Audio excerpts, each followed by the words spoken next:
Harka funee kabajamtoota daawwattoota keenya ETV Afaan Oromoorraa odeeffannoon bifa biyyaa wiixataa hanga jimaataatti yeroo hundumaa sa'aatii 12 hanga sa'aatii 2tti marsaa lamaan isin bira ga'u eegalee jira.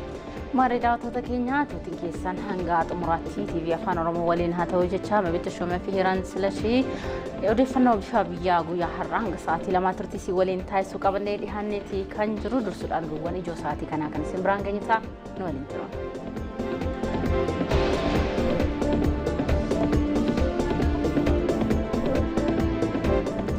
Misoomni maaddii guutuu wabii nyaataa mirkaneessuu keessatti gahee olaanaa gumaachaa jiraachuun himame.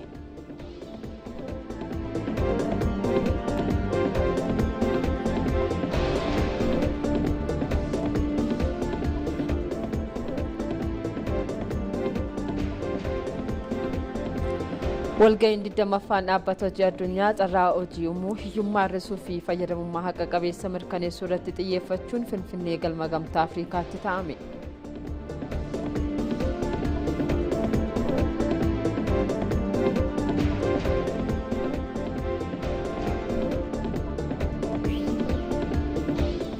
Manneen barnootaa bu'uuraa boruu keessatti barattoonni beekumsa bu'uuraa argachuun hubannoo isaanii gabbifataa akka deemaniif xiyyeeffannoon hojjetamaa jiraachuu Biiroon Barnootaa Oromiyaa beeksise.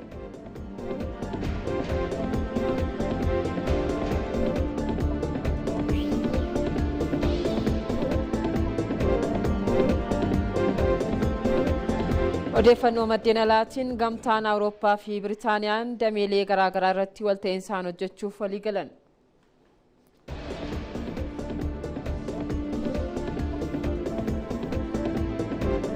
Daawwattoota keenya waliin jirra kanneen oduuwwan ijoo sa'aatii kanaaf qabannee isin biraan ga'uudhaaf qopheeffanneedha. Kanatti aansuun ammoo odeeffannoo ispoortii fi biizinasii guyyaa har'aa ijoowwan isaanii maal fakkaatu kan jedhu dabareewwan keenya qabatanii kan dhiyaatan ta'uu hiran.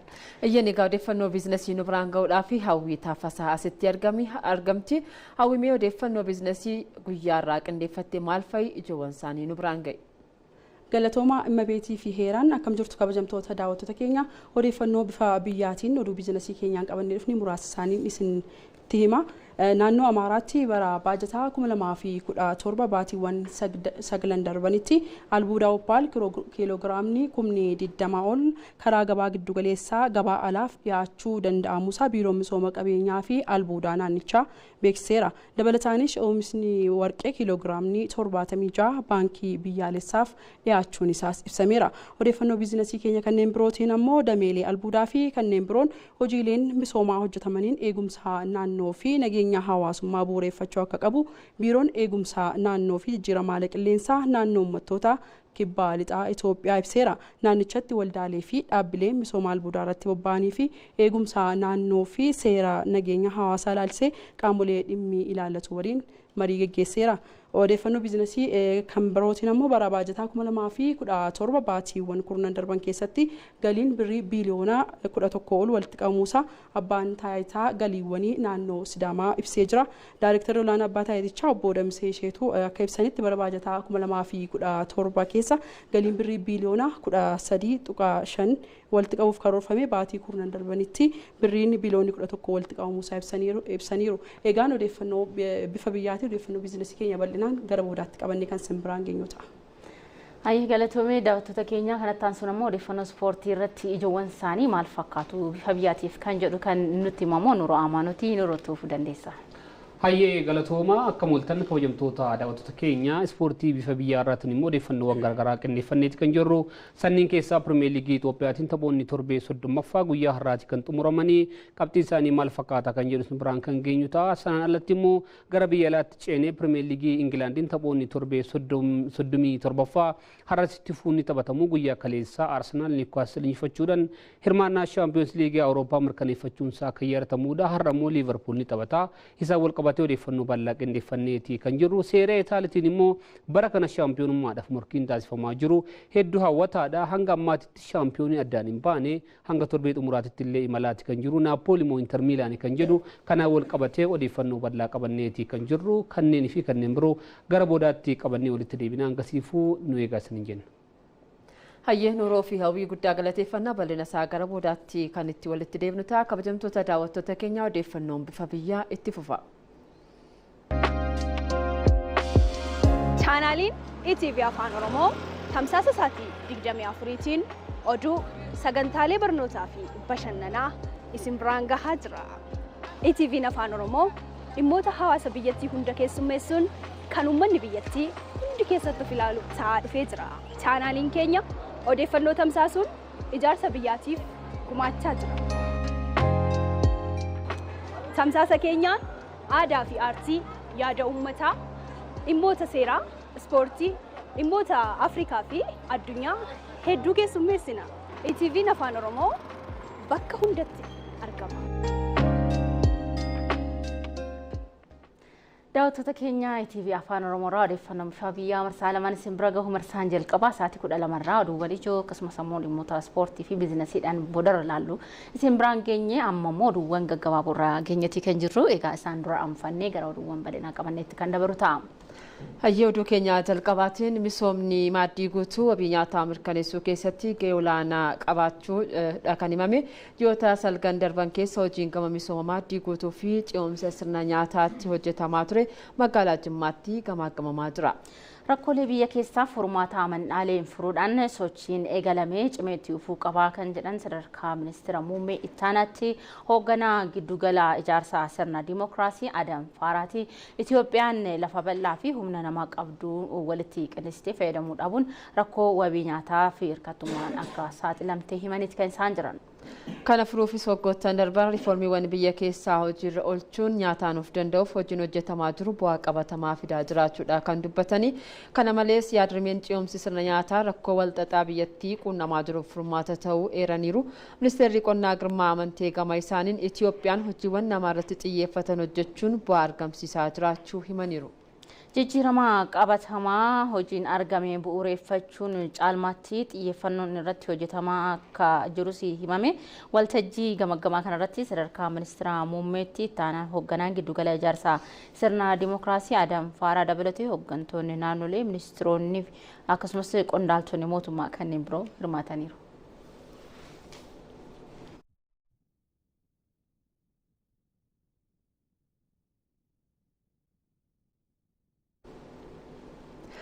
Itoophiyaan bu'uuraalee koonistiraakshiniin hojii bu'a qabeessa hojjechaa jiraachuu ministeerri magaalaa fi misooma bu'uuraa Caaltuu Saanii himanii walga'iin 20ffaan dhaabbata hojii addunyaa sadarkaa Afrikaatti Finfinnee galma gamtaa Afrikaatti ta'ameera. Waltajjichi yaadota carraa hojii uumuu hiyyummaa hir'isuu fi fayyadamummaa haqa qabeessaa mirkaneessuun danda'amu akkaataa maddisiisuun danda'amu irratti kan xiyyeeffatedha. Itoophiyaa dabalatee biyyoota biroof rakkoon hojii dhabdummaa fi jijjiirama qabeenya qilleensaa yaaddoo ta'uu kan himan ministeerri magaalaa fi misooma bu'uuraa Caaltuu Saanii hojiilee kalaqaan rakkoolee furuuf hojjetamuu qabaa jedhaniiru.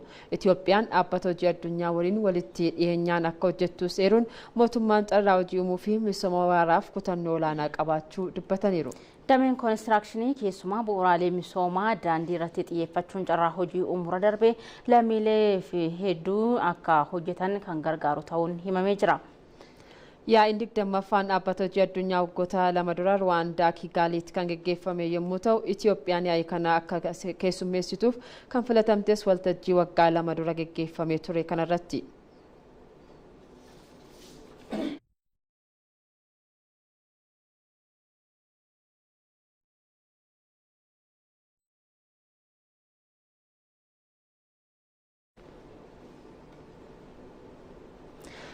Igaad fayyadamummaa godaantota naannawichaa mirkaneessuuf hojiiwwan hojjetamaa jiraniif deeggarsa taasisuu cimsee akka itti fufu beeksise. Konferensiin saayinsawaa 4ffaan Igaad godaansaa fi magaalaa irratti qopheessee har'a Finfinneetti taa'ameera. Konferensichi mata duree godaansaa buqqa'uu akkasumas magaalummaan dhiibbaa misoomaa egeree irratti qaban jedhuun kan gaggeeffamedha. Igaad konferensii kana kan qopheessee dhaabbata gargaarsaa Jarman mootummaa Swiidinii fi walta'iinsa magaalota idila addunyaa walta'iinsa dhaabbata mootummoota gamtoomanii fi fooramii yuunivarsiitota Igaad waliin ta'uudhaani. Hayyonni qorattoonni maammata baaftonni ogeeyyonni misoomichaa fi qooda fudhattoonni biroon konferensicha irratti hirmaataniiru. Sochiin lammiileen biyyoota Afrikaa bahaa Igaad keessatti taasisan guddina magaalotaa walitti dhufeenya dinagdee fi hawaasummaa irratti dhiibbaa geessisaa akka jiru sirnicha irratti himameera. Jijjiiramni haala qilleensaa jijjiiramoonni qubannaa uummataa fi haqa dhabeessi diinagdee godaansaa fi buqqa'uu fi sababa ta'uun eeramee jira. Itoophiyaatti itti waamamaan Igaad Awabaa'oo Bihoonany qarmaatileen magaalummaan naannichatti fidee dhiibbaa qindaa'aa fi ragaa qabatamaa barbaada jedhan. Sochiin lammiilee guddina magaalotaa dinagdee fi hojiiwwan hawaasummaa naannichaa irratti dhiibbaa gochaa jiraachuus dubbataniiru. Daayirektarri olaantuun tajaajila godaantotaa fi godaansaa deebitootaa Xaayibaa Hasan muuxannoo Itoophiyaan godaantota simachuun qabdu hirmaattotaaf dhiyeessaniiru. Konferensiin kun hanga caamsaa 13 bara 2017tti akka itti fufus himameera.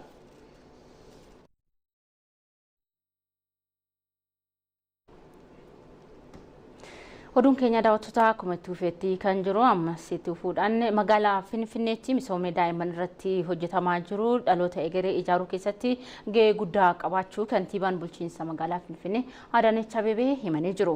Kantiibaa Adaanech Abeebee jila Keeniyaatti bulchaa kutaa Mombaasaa Abdul Wahaab Shaarifiin durfame simachuudhaan keessummeessaniiru. Jilli bulchaa Mombaasaan durfame kun hojiilee misooma daa'immanii magaalaa Finfinneetti hojjetaman misooma koriidarii qulqullina magaalaa dhiyeessii misoomaalee bu'uuraa fi kanneen biroo irratti Finfinnee irraa muuxannoo qooddachuuf gara magaalattii akka dhufe himameera. Miseensonni jilichaa turtii daawwannaa guyyoota afurii Finfinneetti taasisaniin sagantaa ijoollummaa jalqabaa bulchiinsa dhiyeessii bishaan dhugaatii fi akkasumas dhangala'oo sirna dhaawamsiisaa balfaa gogaa akkasumas milkaa'inoota misooma koriidarii wal qabatee fi tiraansfoormeeshinii magaalaa Finfinnee irratti muuxannoo jiru ni qooddatu jedhameera. Jilichi kantiibaa magaalattii Adaanech Abeebee wajjinis mari'ateera. Finfinneen daa'imman guddisuuf magaalaa Afrikaa mijattuu taasisuuf milkaa'inoota sagantaa ijoollummaa jalqabaatiin argaman akkasumas hojiiwwan misoomaa kanneen biroo akka muuxannootti fudhachuu qaban jilichaaf dhiyeessuun eerameera.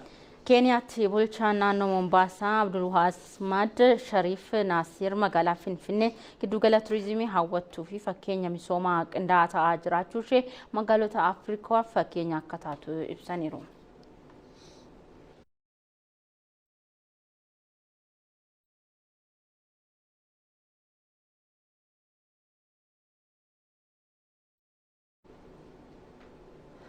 Ogeeyyiin miidiyaa fi kominikeeshinii dhugaan jijjiiramaa fi seenessii waloo cimaan akka itti fufaniif gahee isaanii sirnaan akka bahatan itti gaafatamaan quunnamtii uummataa fi hariiroo idil addunyaa paartii badhaadhinaa Biqilaa Hurrisaa hubachiisan. Dr. Biqilaa Hurrisaan hooggansaa fi ogeeyyii miidiyaa fi kominikeeshinii magaalaa Direedawaatti qophaa'ee jalqabsiisanii jiru. Jijjiiramaa akka biyyaatti dhufe hordofuudhaan hojiin hojjetame dameewwan hundaan bu'aa qabatamaa itti galmaa'us ibsaniiru. Hojiiwwan waggoota darban hojjetaman seenessa waloo lammiilee walitti fiduu irratti hundaa'uun hojimaata Itoophiyaa fi lammiilee ishee bu'uura cimaarraa akka dhaabbatanii fi waltajjiiwwan addunyaa irratti mataa isaanii ol qabatanii akka deeman dandeessisuudhas jedhaniiru. Keessumaayyuu seenessa walootiin durfamuun biyyattiin gara qabeenya ishee misoomsuu itti ce'uu fi hordofee dinagdeen akka dandamatu taasisuu danda'us jedhamee jira. Kanaanis biyyattiin biyyoota Afrikaa dinagdeedhaan guddatan keessaa tokko ta'uu dandeesseertis jedhameera.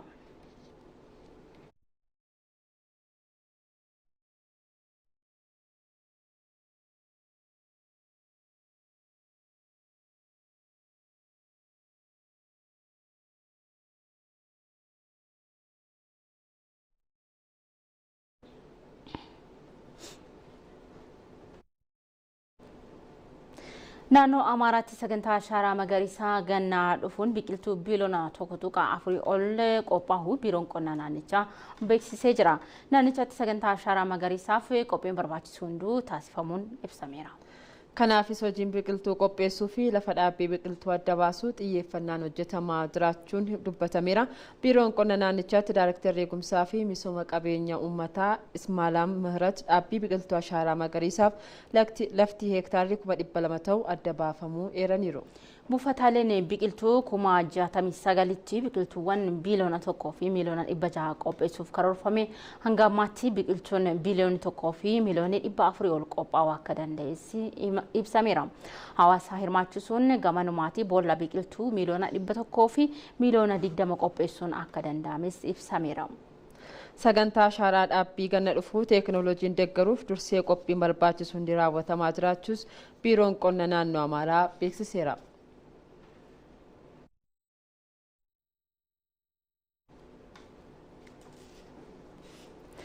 Godina Shawaa Bahaatti piroojektonni bajeta mootummaa fi hirmaannaa uummataatiin birrii biiliyoona 4 hojjetamaa turan harki caalaan isaanii xumuramuu bulchiinsi godinichaa beeksisee jira.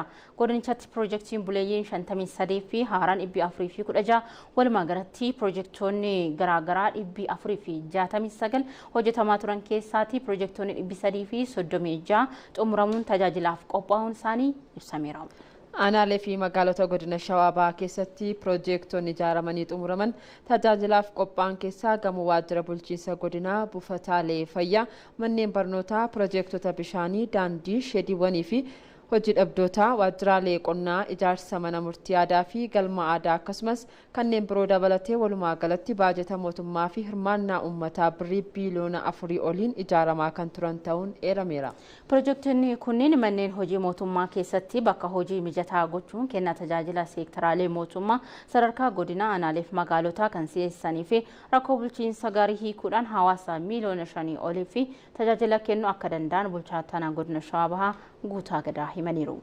Piroojektonni hojjetaman kunneen gaaffii fi fedhii misooma hawaasa godinichaa bu'uureffachuun kan hojjetaman ta'us ibsuu isaanii biiroo kominikeeshinii mootummaa naannoo Oromiyaa irraa odeeffanne.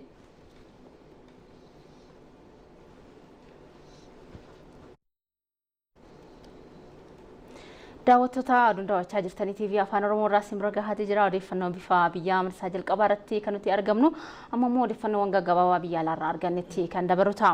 Pireezidaantiin Afrikaa Kibbaa Siriil Raamaafoosaan pireezidaantii Ameerikaa Doonaald Tiraamp waliin mari'achuudhaaf Ameerikaa dhaqaniiru. Marii pireezidaantota lameenii roobii dhufu masaraa mootummaa Ameerikaa Waayit Haawusitti akka gaggeeffamutu himame.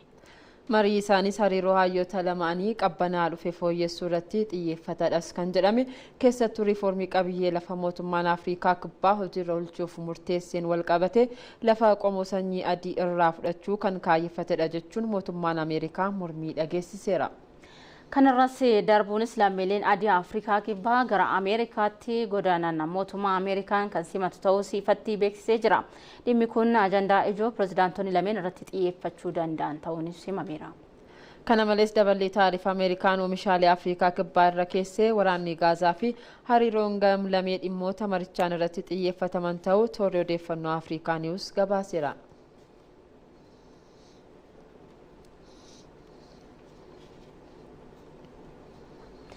Humni waraanaa Israa'el Gaazaatti waraana cimaa eegaluun isaa himameera.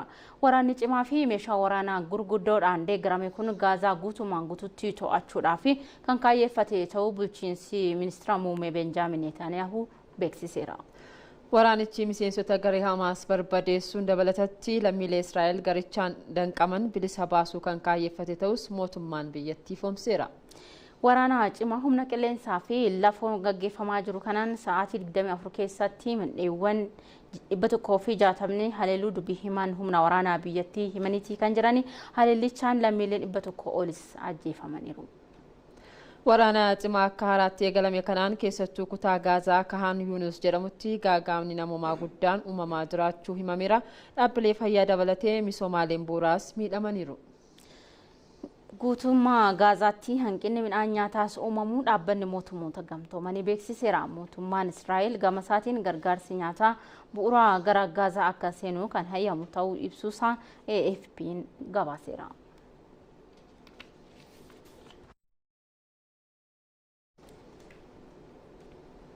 Gamtaan Awurooppaa fi Biritaaniyaan dameelee garaa garaa irratti walta'iinsaan hojjechuuf walii galan. Biritaaniyaan miseensummaa gamtaa Awurooppaa keessaa erga baatee waggoonni 5 lakkaa'amaniiru.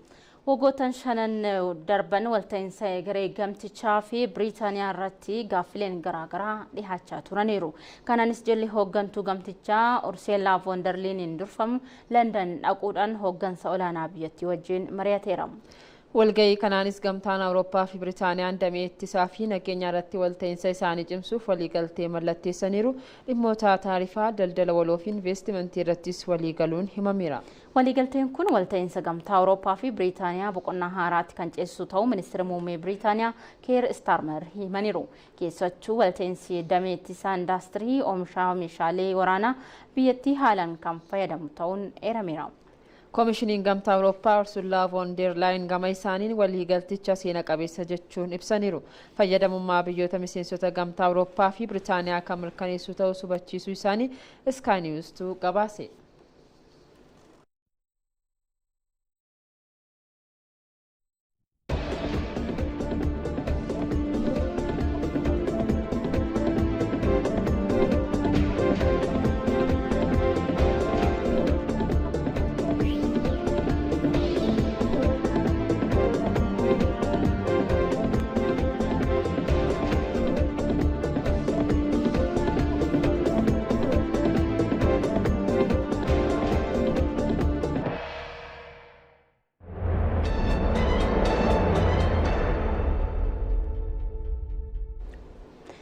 daawwattoota keenya ammoo sa'aatii oduuwwan gaggabaabaa keenya xumurree gara bal'inaatti dabarurra geenyeeti jira.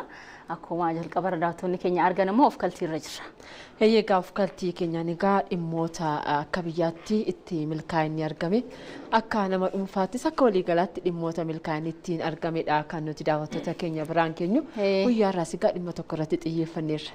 Maarreegaan keessaayyuu yeroo dhihoo as waggoota 3-4 as akka biyyaatti akka naannoo Oromiyaatti keessaayyuu xiyyeeffannoo addaa argatee kan jiru manneen barnootaa bu'uura boruu ijaaruun dhaloota ijaaruudhaan rakkoo qulqullina barnootaa wajjin wal qabatee jiru jalqabuma irraatti bu'uura irraatti daa'imman irratti hojjechuudhaan furmaata itti kennaa deebiin murteessaa akka ta'e hubatamee mootummaan naannoo Oromiyaa akka inishiyatiivii tokkotti fudhatee hojii bal'aa hojjechaatii kan jiru jechuudha.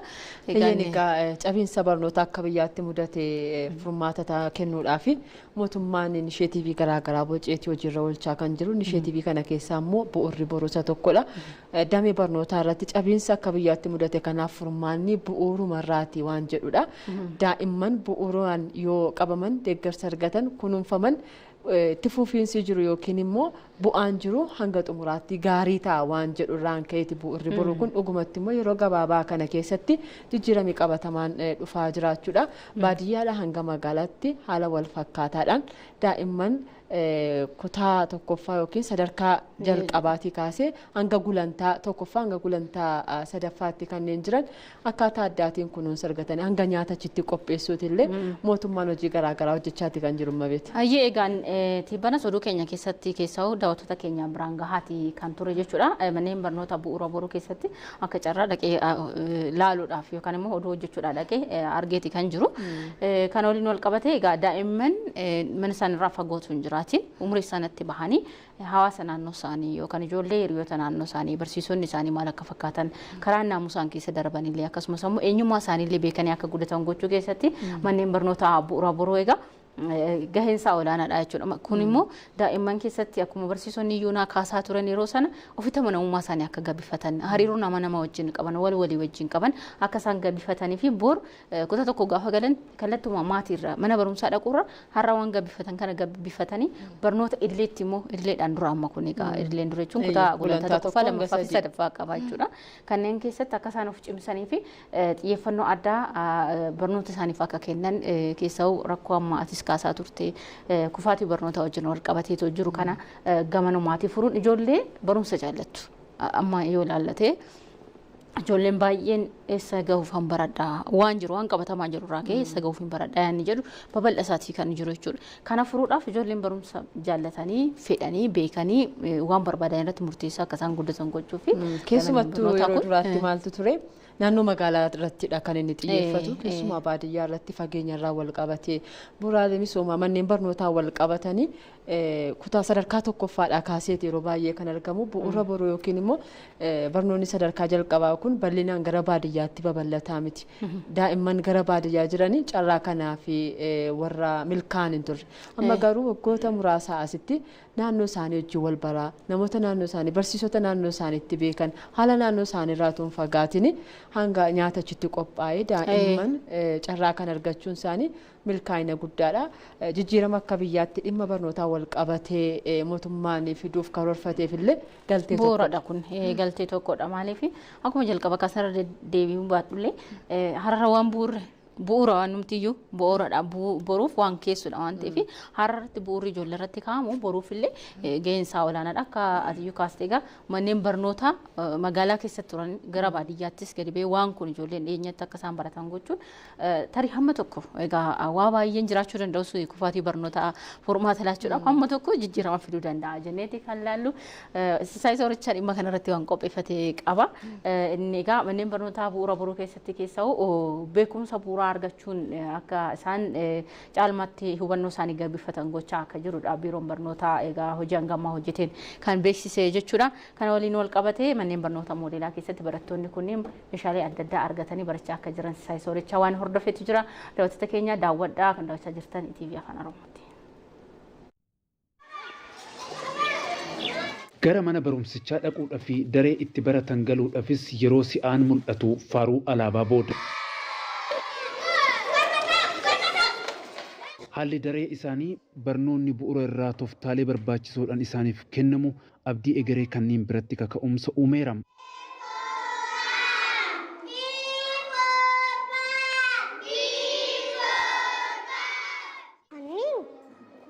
Gaangee farda gaalamii beekumsa kenna sammuusaa gisee boqonnaa yaa deebine hin barannaa yeroo barsiisonni deeman hin barannaa. Mana barumsichaa keessatti akkaataa salphaadhaan barattoota bu'uura beekumsaa qabsiisuudhaaf kutaaleen moodeelaa kunniin haala mijataa uumaniiru barsiisota mana barumsichaafis. Yeroo alarraa seenan golli kun hundinuu barnoota ibsa waan ta'eef waa hedduu yaadatu jechuudha daama amma fakkeenyaaf wanta tokko lakkoofsas haa ta'u fakkii tokko qubee tokkollee haa ta'u barachuudhaaf jedhanii afaaniin barsiisuu irra qabataman gola kana keessatti mee eessatti argamti yoo daa'ima tokko yookaan lakkoofsi tokko eessatti argama jedhanii gaafatan daa'imman sun deebisuu dandeessi jechuudha. Meeshaan barnootaa kun meeshaan deeggarsa barnootaa kan gola keessa jiru kun humna barsiisaallee ni qusataa jechuudha. Fakkeenyaaf yeroo barsiisaan hin jirretti daa'imman ka'anii meeshaalee barnootaa kan gola kana keessatti argaman irra wal barsiisuu danda'u. Fakkeenyaaf asirratti ani gaala jedhee barsiisee gaala kana yeroo alatti argan kuni gaala yentee barsiistuun barsiistee jirtedha. Magaalaa keessa soo jiraatan maqaa isaa bananiidha waan ta'eef fakkiidhaan asirratti arganii jiran waan ta'eef alatti yeroo kuni qabatamaadha.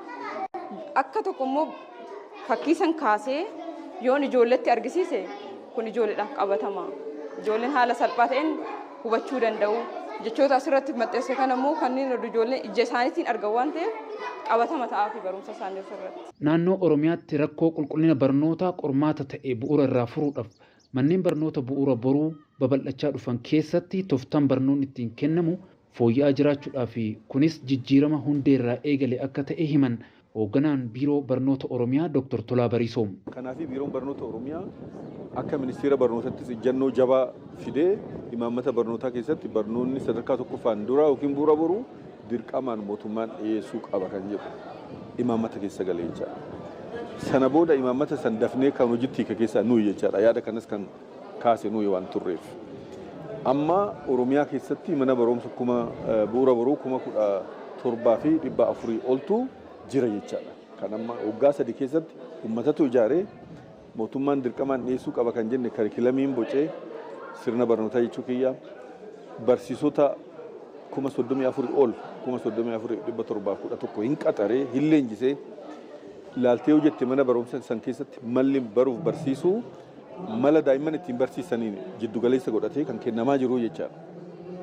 Amma akka nu laalletti ijoolleen waggaa lammaffaa bu'uura boruu baratan yookiin immoo waggaa sadaffaa waggaa lama eega baratanii booda kutaa tokko galanii barreessuu dubbisuu irratti rakkoo isaa bu'uuraan rakkoo sun hiikamaa akka dhufe wanti hubatamee hin jira jechaadha. Jalqabbii waggoottan 3 duraa kanas yeroodhaa gara yerootti cimsaa deemuudhaan manneen barnoota fakkeenyummaa qaban keessatti mul'ata barattootaa xiyyeeffannoo keessa galchuudhaan qulqullina barnootaa dhugoomsuudhaaf hojiitti akka jiramus eeran Dr. Tolaan.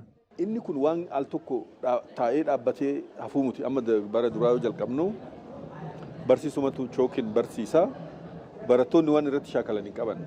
Waggaa lamaffaarratti kitaaba maxxansinee kan itti shaakalan ijoolleef kenninee jirra.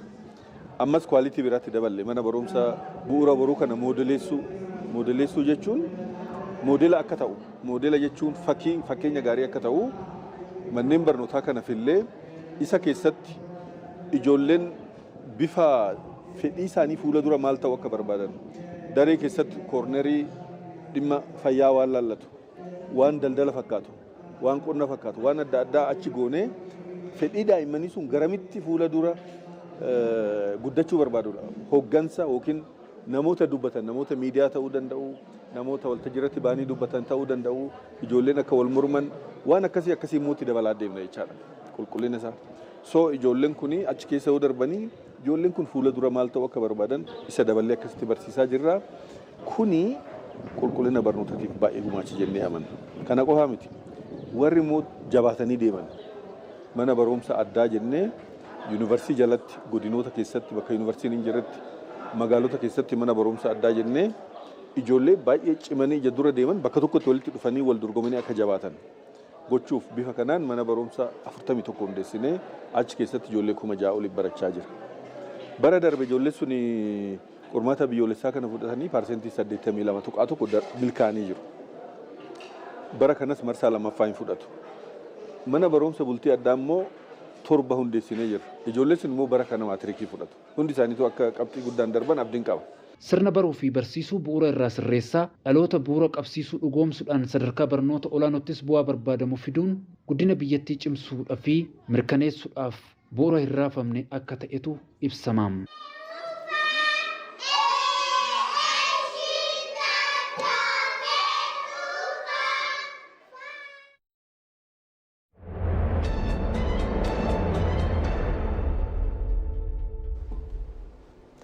Hayyee kabajamtoota daawwattoota keenya amma dabareen kan yaatu keenyaan eegamma beet dhimmoota miidiyaalee hawaasummaa irratti hordoftootaan xiyyeeffannoo argatan daawwattoota keenya biraan geenya taammana gimummaa immoo abbaa dabaree irraati taammanamee odeeffannoo yaatu irraatiin maal qindeeffattee daawwattoota keenya biraan geenya.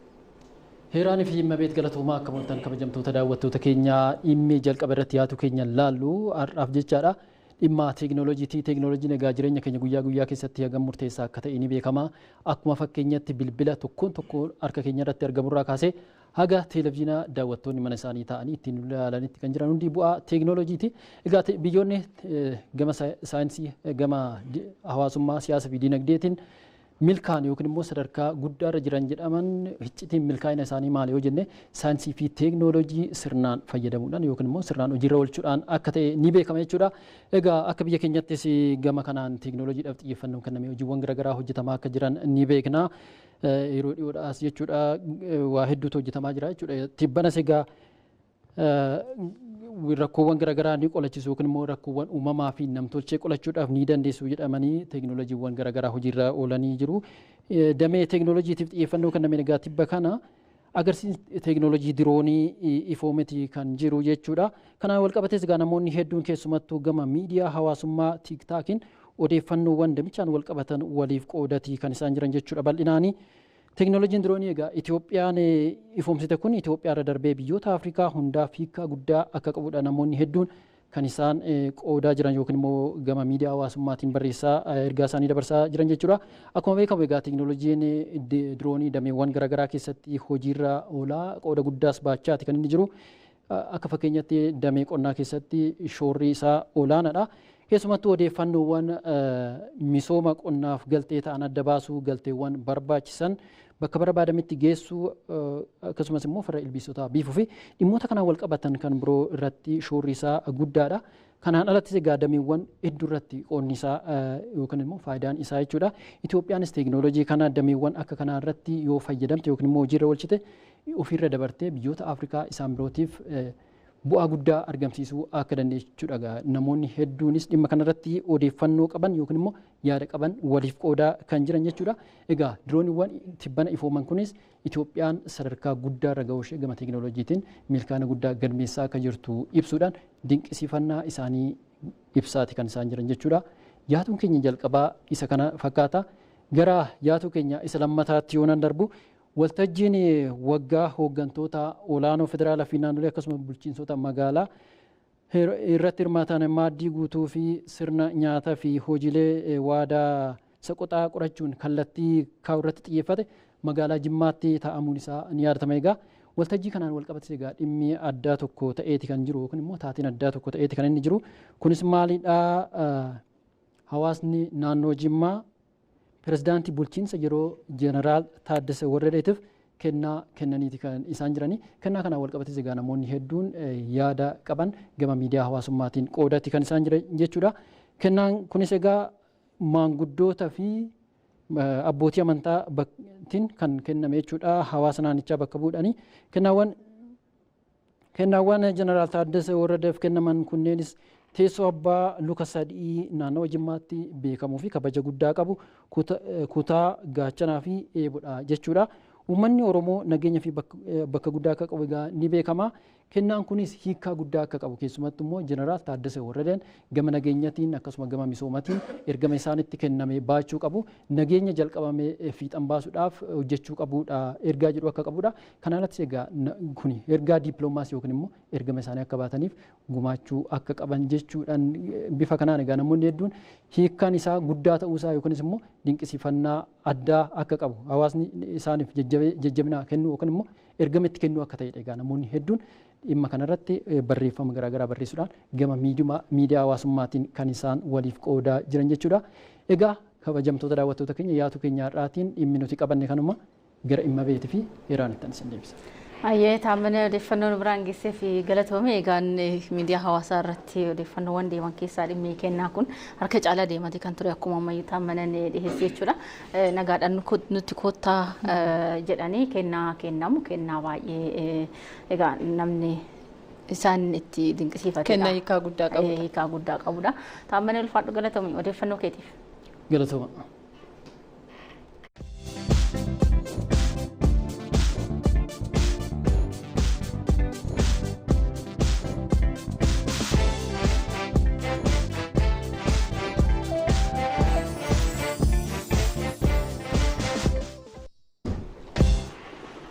kabajamtoota daawwattoota keenya odeeffannoo biyyaa keenyaan dabaree kan biizinasii fi ispoortii isin biraan geenyurra geenye jirra.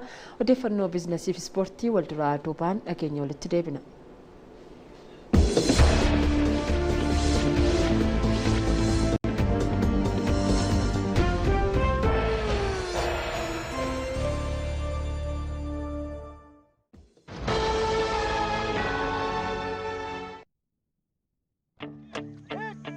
cirrachi walitti qabamee xuubata. Xuubnis walirra naqamee gamoo ijaara. Coobni bishaanis kuufamee gaani guuta.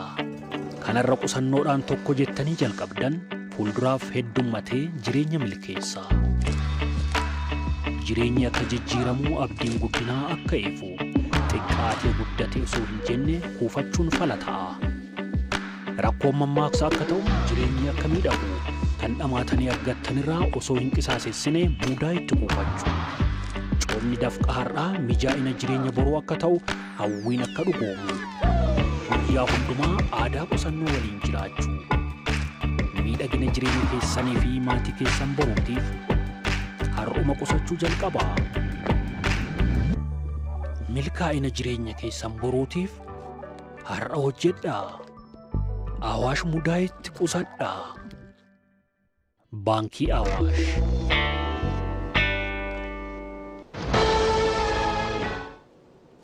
Ispoonsara keenya baankii Awaashiin guddaa galateeffannaa akkam jirtu kabajamtoota daawwattoota keenya odeeffannoo biizinasii bifa biyyaatiin qabannee dhufnee bal'inaan kan isin biraan geenyu ta'a an hawwii taaffasaati hanga xumuraatti nu waliin tura. Naannoo Amaaraatti bara baajataa 2017 baatiiwwan 9 darbanitti oomishni albuudaa Opal kiiloogiraamni 20 ol karaa gabaa giddugaleessaa gabaalaaf dhiyaachuun danda'amuusa biiroon misooma qabeenya albuudaa naannichaa beeksise. Dabalataanis oomishni warqee kiiloogiraamni 76 baankii biyyaalessaaf dhiyaachuun isaas ibsameera. Hoogganaan biirichaa obbo Haayiluu Abbabee tajaajila oduu Itoophiyaatti akka himanitti oomisha Opal gabaa haalaaf dhiyaateen galii doolaara Ameerikaa miliyoona 7.4 argameera jedhan. Kanaanis naannichi Itoophiyaan sharafa alaa akka argattuuf shoora isaa baachuus ibsaniiru. Nuusaa waggaa bara baajatichaa hafettis oomisha Oppaaliin galtee dabalataa argatee gabaalaaf dhiyeessuuf yaaliin taasifamaa jiraachuus himaniiru. Odeeffannoo biroo misooma qabeenya albuudaa akka ibsutti bara baajataa darbetti oomishni Oppaalii karaa gabaa giddugaleessaa gabaalaaf dhiyaatee galiin doolaara Ameerikaa miliyoona 2 fi 300 fi 60 argamuusaas heerameera.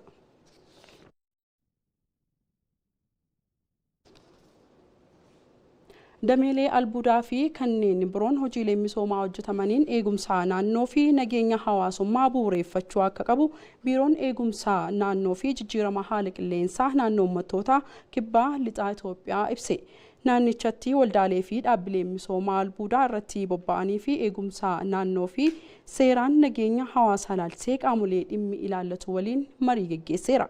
Waltajjicha irratti kan argaman hoogganaan biiroo eegumsa naannoo bosonaa fi jijjiirama haala qilleensaa Dr. Asiraat Gabra-Maariyaam naannichatti qabeenyi hin misoomin jiru jiraachuus ibsaniiru.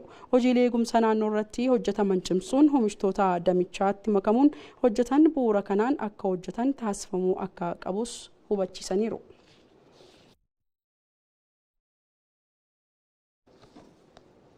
Bara baajataa 2017 baatiiwwan kurnan darban keessatti galiin birrii biiliyoona 11 walitti qabamuu isaa abbaan taayitaa galiiwwanii naannoo Sidaamaa beeksise. Daayirektarri olaanaa abbaa taayitaa obbo Damisee isaatu akka ibsanitti bara baajataa 2017tti naannichatti galiin birrii biiliyoona 15.3 walitti qabuuf karoorfame keessaa baatiiwwan kurnan darbanitti galiin birrii biiliyoona 11 ol walitti qabamuu danda'eera jedhan. Galiin kunis baatii wal fakkaataa kan bara darbee waliin wal bira qabamee wayita ilaalamu birrii biiliyoona 2.7 caalmaa qabaachuu isaa kan himan obbo Damiseen guddinni galii kanaas dhibbantaa 32.7 ta'uusaas ibsaniiru. Dabalataanis adeemsa galii walitti qabu ammayyeessuun naannichatti bara baajataa 2017 irraa eegalee dhaabbilee gurguddoo 13 gibira isaanii karaa teeleebir akka kaffalan taasifamuu ibsuu isaanii dhaabbanni pireesii gabaaseera.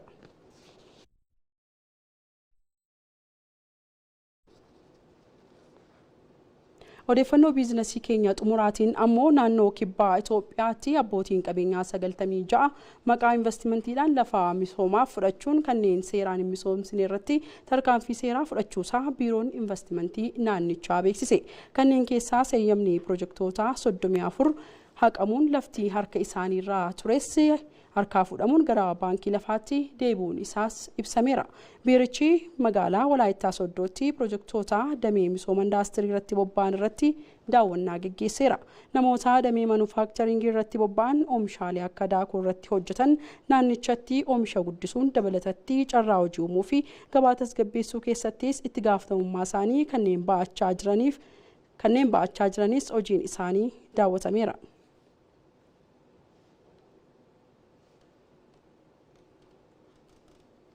Egaan kabajamtoota daawwattoota keenya odeeffannoon biizinasii bifa biyyaatiin qabannee dhufne kan gammaatti daawwattan ture waan nu daawwattaniif guddaa galatooma.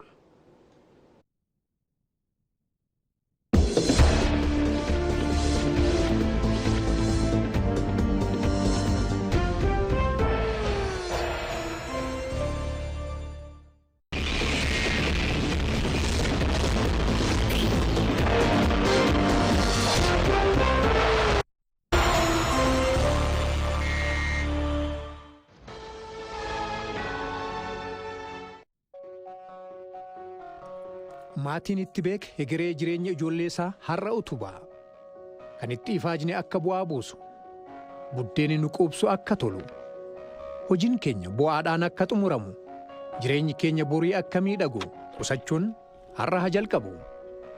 Hawaasi qusannaa adeeffate dhaloota ijaara biyyas ni guddisa borii rakkina irraa walaboome dhugoomsa kan carraaqqatan hojii uumu qabeenyaa horatu nama biraatiifis irkoo ta'u. Aadaa qusannaatiin suutuma suutaan gamoon maallaqaa ijaarama waluma harkaa fuudhaa addunyaan duroominaas daraara. Yeroon isaa amma qusannaa har'uma jalqabaa iccitii jireenya ittiin miidhagfattan ijoollee keessaniif barsiisaa. Irkoon qabeenyaa bara jabana keessanii qusattan dhalootaa dhalootatti akka ce'u har'uma murteessaa. Baankii Awaashitti qusachuu jalqabaa. Firiin qusannaa lafa gaarii irratti facaaftan borulattee hortee gumbii qabeenyaa guutti. Baankii Awaash. Baankii Awaashii guddaa galateeffannaa akkam jirtu kabajamtoota daawwattoota keenyaa amma immoo odeeffannoo ispoortii mata duree isaanii isinitti himee bal'inaan isin biraan geennaa nu wajjin tura. Pirimeer Liigii Itoophiyaatiin taphoonni torbee 30ffaa guyyaa har'aati xumura isaanii kan argatanii. Liigichaan kaleessa taphni Faasilii fi Baankii Daldala Itoophiyaa gidduutti taphatamee goolii tokkiidhaan xumurameera. Geetaanee Kabbadaa goolii Faasil rukuttaa peenaaltiin guugalchuu goolii baankii daldalaa qabxii takka argamsiifteef immoo Addis Gireetu lakkoofsise. Har'a immoo taphni Baahardaarii fi Machaal gidduutti taphatamee goolii malee xumurame. Sa'aatii 12 irraa eegaluun immoo Hadiyaa Hosaanaan Siwul Shiree wajjin taphataa jira. Taphoonni torbee 31ffaa liigichaa magaalaa Adaamaatti taphatamu.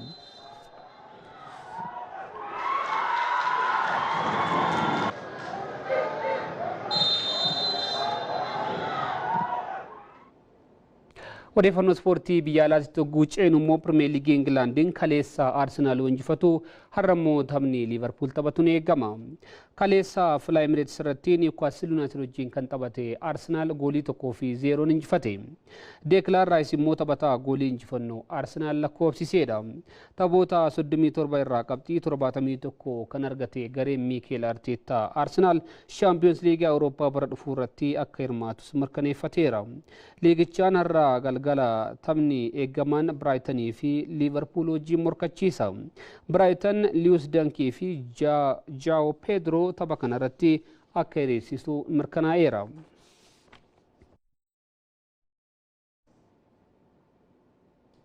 Odeeffannoo seeree Itaaliitiin wal qabatutti yogguu ceenu immoo taphoota seeree Itaalii torbee 37ffaatiin Naapoolii fi Inter Miilaan qabxii qooddataniiru. Shaampiyoonni liigichaas tapha torbee xumuraatiin kan addaan bahu Tolosaa Bayyanaa kana wal qabatee gabaasittaan qindeesseera. Taphoonni torbee 37ffaa seeriyaa Italii kaleessa galgala garee waancaa seeriyaa fudhatu adda baasuu keessatti qooda guddaa waan qabaniif eegamaa turani. Ta'us gareewwan barana shaampiyoonummaaf morkii cimaa taasisaa jiran Inter Miilaanis ta'e Naapooliin morkattoota isaaniin mo'anne. Inter Miilaan Laaziyoo keessummeessuun goolii 2-2 walqixa ba'e. Gareen Simoone Inzaagii Inter goolii Yaan Biseek boqonnaa dura daqiiqaa xumuraa irratti galcheen dursa qabatus Peedroon daqiiqaa 72ffaa irratti Laaziyoof galchuun walqixxeesse. Denzel Danfries daqiiqaa 7 booda goolii Inter 2-1 dursu galchee turus Peedroon goolii lammataa peenaalitiin galchuun taphichi walqixaan xumurame. Shaampiyoonaan seeriyaa bara dabree Inter Miilaan walitti aansee waancaa Skudeettoo fudhachuuf tapha kana injifachuuf carraaqqii cimaa taasiseera. Garuu hirmaannaa Champions League Europe argachuuf morkachaa kan jiru Laaziyoon yeroo lama duubaa ka'ee walqixxaachuun fedhii Inter Miilaan fashaleesse. Taphataan duraanii Barcelonaa fi Chelsea Pedroon jijjiiramee seeneeti goolii 2 galchuun Laaziyoo injifatamuu jalaa kan baase. Taphuma kaleessa galgala sa'aatii wal fakkaataatti taphatame kan biraatiin dursaan seeriyaa Naapooliinis qabxii 3 hin milkeeffanne. Gareen Antonio Conte Naapooliin dirreen ala Parmaa wajjin morkachuun goolii malee walqixa ba'e. Garichi tapha kanaan Parmaa caaleera. Kubbaawwan taphattoonni irra deddeebiin gara goolitti yaalan immoo yeroo 3 utubaan jalaa deebiseera. Kubbaawwan Andri Frank Anguisaa, Scott McTominay fi Politaanon dhiitan goolii ta'uuf itti dhiyaatanii turani. Taphachiisaan xumura irratti Naapooliif peenaaliitiis kenneefii turus vaariin jala haquun taphichi walqixaan xumurame. Ta'us warri Neepils seenaa isaanii keessatti waancaa Skudeettoo 4ffaa fudhachuuf itti dhiyaataniiru. Garichi taphoota lamaan asaanan kanneen walqixa ba'us taphoota 37 irraa qabxii argate 79 gaachuun liigicha dursuu ittuma fufeera. Tapha xumuraa torbee 38ffaa dilbata sa'aatii wal fakkaataatti taphatamuun immoo garee sadarkaa 14ffaa irra jiru Kaagliyaarii simachuun isaa shaampiyoonaa ta'uuf carraa gaarii akka qabu agarsiisa. Naapooliin taphicha mo'uu baatee Inter Miilaan moonaan garuu Inter walitti aansuun shaampiyoonaa ta'a. Waancaa Champions League Euroopis fudhachuuf xumuraaf kan ga'e Inter Miilaan tapha xumuraa seeriyaa dirreen ala Koomoo wajjin taphata. Gareen Seesk Faabrigaas leenji'u Koomoon tapha kana mo'amus sadarkaa 10ffaan xumuruu isaa mirkaneeffateera. Ta'us tapha xumuraatiin dirree isaatti deeggartoota isaa gammachiifachuuf waan morkatuuf Interitti qormaata ta'uu akka malu eegama. Roomaan immoo AC Miilaan 3-1 mo'achuun carraa Champions League'itti hirmaachuu bal'ifateera. Torbanuma kana keessa Boloonyaan mo'amuun waancaa Kooppaa Italii kan dhabe AC Miilaan qabxii 60 sadarkaa 9ffaa irratti argama. Kanaaf barattaanu dorgommii Yuurooppii kamirrattuu hin hirmaatu jechuudha. Odeeffannoo keenya isa itti aanuun immoo Galatasaray yeroo 25ffaadhaa fi shaampiyoonii liigii Turkii ta'eera. Kaleessa Kaayespoor wajjin kan taphate Galatasaray goolii 3-0 erga injifatee booda shaampiyoonummaa isaa kan mirkaneeffate. Waggaa 14 Galatasaray keessa kan dabarse karra eegalamii Uraagaay Fernando Muusleeran rukuttaa peenaaltii daqiiqaa dhumaa irratti argamte galchuudhaan injifannoo Galatasaray mirkaneesseera.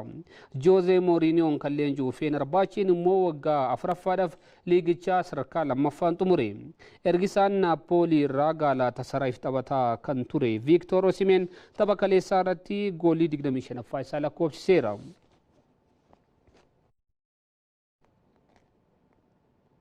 xumura irratti immoo PSV'n yeroo 26ffaadhaaf shaampiyoonii liigii dachitaa'eera.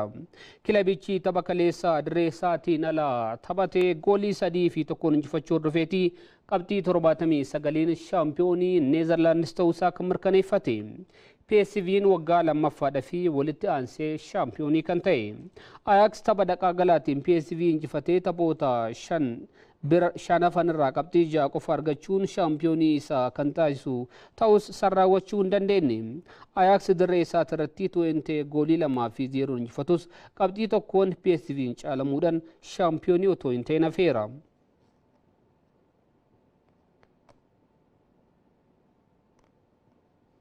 Daawwattoota keenya bifa biyyaatiif odeeffannoon ispoortii irraaf qopheeffanne kanneenuma sagantaaleen keenya fanitti fufuu isaan wajjin yeroo gaarii dabarsa.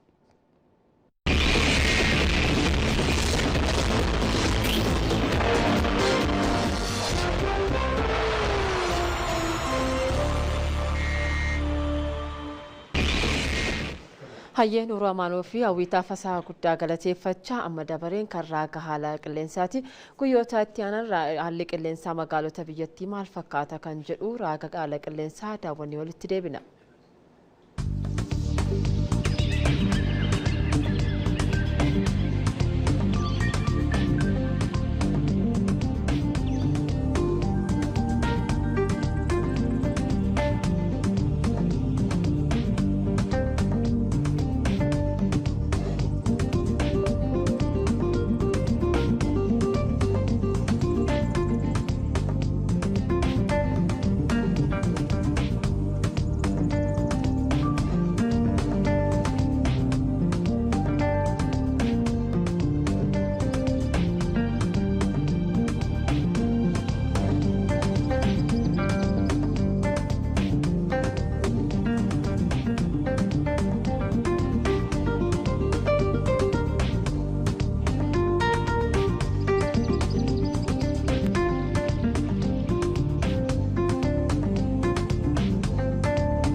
daawwattoota kan daawwachaa jirtan TV Afaan Oromootirraa odeeffannoowwan bifa biyyaa sa'aatii 12 irraa eegalee hanga ammaa simbira gahaa turedha. Egaan boqonnaan jalqaba odeeffannoo bifa biyyaa kan guyyaa har'aa kanneen fakkaatanii egaa boqonnaa lammaffaa keessatti immoo kan daawwattoonni keenya yeroo hunda eeggatan jennee isaan biraan geenyu dhimma akka ajannatti yookaan immoo dhuka oduutti kaasnu guyyaa har'aatiif dhimma misooma maaddii guutuu irratti xiyyeeffateera. Iyyaanii hojiilee misooma maaddii guutuu waggoota darbaniin jijjiiramoota galmaanii fi hojiilee damichaan gara fuulduraa irratti xiyyeeffatamuu qaban bal'inaan kan ilaallu ta'a. Ammaaf egaa bifa biyyaa boqonnaa jalqabaa asuma irratti goolabna. Turtii muraasaan booda boqonnaa lammaffaa bifa biyyaatiin walitti deebina. ETV Afaan Oromoo daawwadhaa nu waliin tura.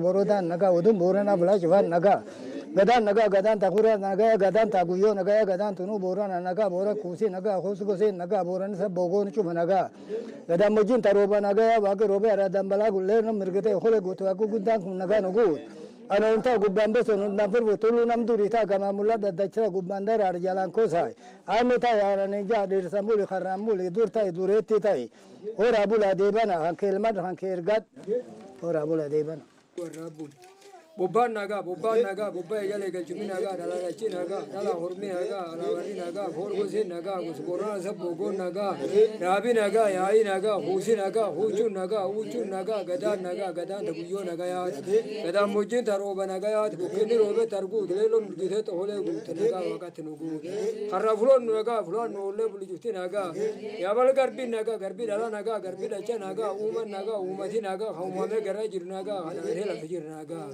Ariir gooroo nagaa gooroo yaa'u bacuutti nu nagaa. Horaa bula horaa nagaa yaangala dureetti duru warraa bul. Isambul haraan bul hartaan teekee isambul. Godaant karaa guutu teetu barcumaa guutu qubatti ardaa guutu. Deeban horii bul. Nagaa saawulee nagaa ilma gaatii nagaa dhalaa dachii nagaa dhalaa qormii nagaa liibaan golbaatiitii nagaa tulaa sallaan nagaa laduu shanaan nagaa yaa'i nagaa yuubee nagaa kuusii nagaa kuusi goseen nagaa gosa boorana sabboo goone nagaa waaqayyo ilee gurraatti waaqu gurraa sarri gurraatti ejjataa maa hotte hamtuu wante hamtuu jallame sinurraa gorsi nagaa nu eebbifan kan nu qajeelchi harran nu qajeelchi warran nu qajeelchi waaqayyo waaqa nagaa nu guuti intala dureetti ta'i dur warraa bul kan keelma kan keergaa dhaannoo ta'i aananii jaarcho gorsi ta'i wal jalaal duuballaati. Horaa bula horaa nagaan kala ngafamaan dhambulu bubbaga cuma dheeraadha. Horaa bula deebana. Waaqa eebbinu eebbifan kan nu dhaga deebanuu nu eebbamata kan nu deebas.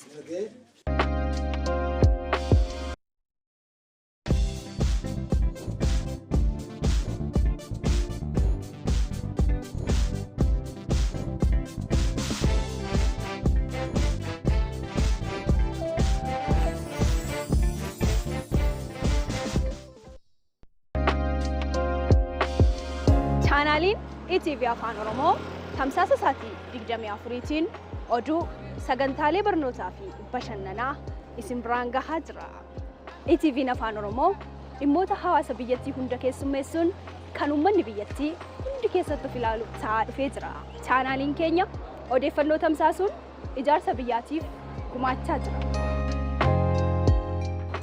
Tamsaasa keenyaan aadaa fi aartii yaada uummataa dhimmoota seeraa ispoortii dhimmoota Afrikaa fi addunyaa hedduu keessummeessina.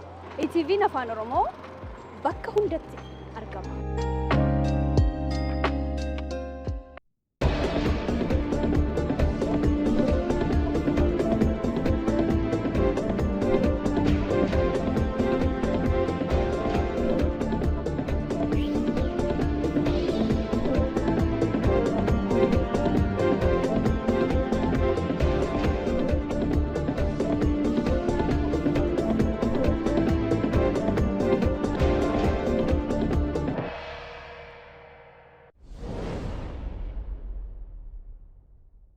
Borodan naga udum borana bela jawan naga gadan takura naga gadan taguyo naga gadan tunu borana naga bora kusi naga khus gose naga boran sab bogon chuma naga gadan mujin taroba naga wage robe aradan bala gulle no mirgete khole goto aku gudan kun naga nogu ana unta gubban beso na furbo tulu nam duri ta gama mulla dadachra gubban dar ar jalan ko sai ame ta yara ne ja dir samuli kharamuli dur tai dureti tai ora bula debana han kelmat han kergat ora bula debana Bobbaan nagaa bobbaa eegalee galchumii nagaa dhalaa dachee nagaa dhalaa hormee nagaa alaabarrii nagaa foorgoseen nagaa gosboorana sabboogoon nagaa raabii nagaa yaa'ii nagaa huusii nagaa huuchuun nagaa gadaan taguyyoo nagaa yaati gadaan mujjiin tarooba nagaa yaati bukkinni roobee targuutu leelloon mul'isee xoholee guute nagaa waaqatti nu guute har'a fuloon nagaa fuloon nu ollee bulijufti nagaa yaabal garbiin nagaa garbii dhala nagaa garbii dacha nagaa uuman nagaa uumatii nagaa kan uumamee gara jiru nagaa kan amatee lafa jiru nagaa.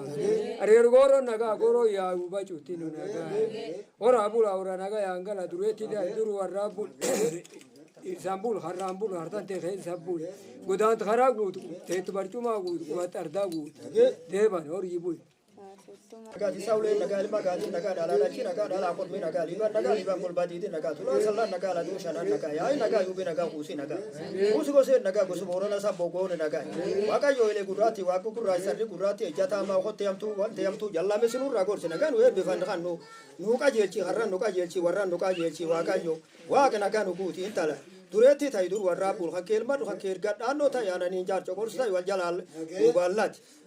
Horaa bula horaa nagaan kala ngafamaan dhambulu bubbaga cuma dheeraadha. Horaa bula deebana. Waaqa eebbinu eebbifan kan nu dhaga deebanuu nu eebbamata kan nu deebas.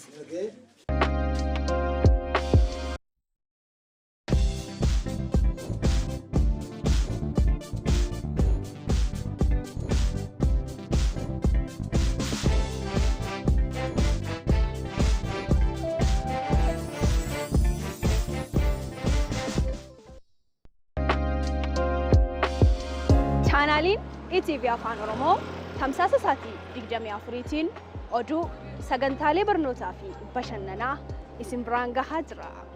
ETV'n Afaan Oromoo dhimmoota hawaasa biyyattii hunda keessummeessuun kan uummanni biyyattii hundi keessatti of ilaalu ta'aa dhufee jira. Chaanaaliin keenya odeeffannoo tamsaasuun ijaarsa biyyaatiif gumaachaa jira. Tamsaasa keenyaan aadaa fi aartii, yaada uummataa, dhimmoota seeraa, ispoortii, dhimmoota Afrikaa fi addunyaa hedduu keessummeessina. ETV'n Afaan Oromoo bakka hundatti argama.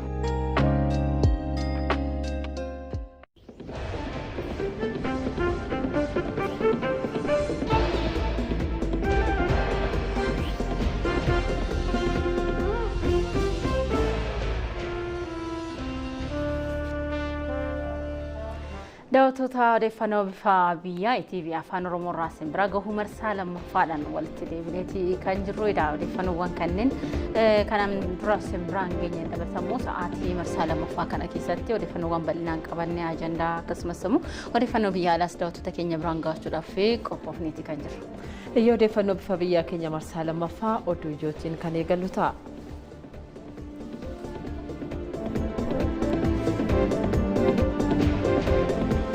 Misoomni maaddii guutuu wabii nyaataa mirkaneessuu keessatti gahee olaanaa gumaachaa jiraachuun himame.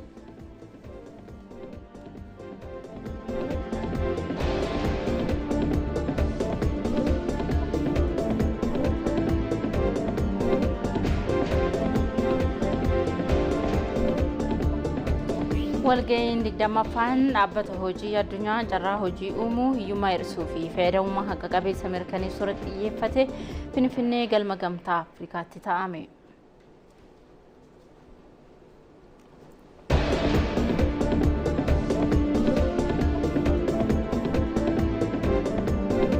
Rakkoo dhiyeessii bu'uuraalee misoomaan isaa naannoon Affaar waggoota dheeraaf qabu furuuf hojjechaa jiraachuu humna elektiriikii Itoophiyaa beeksise.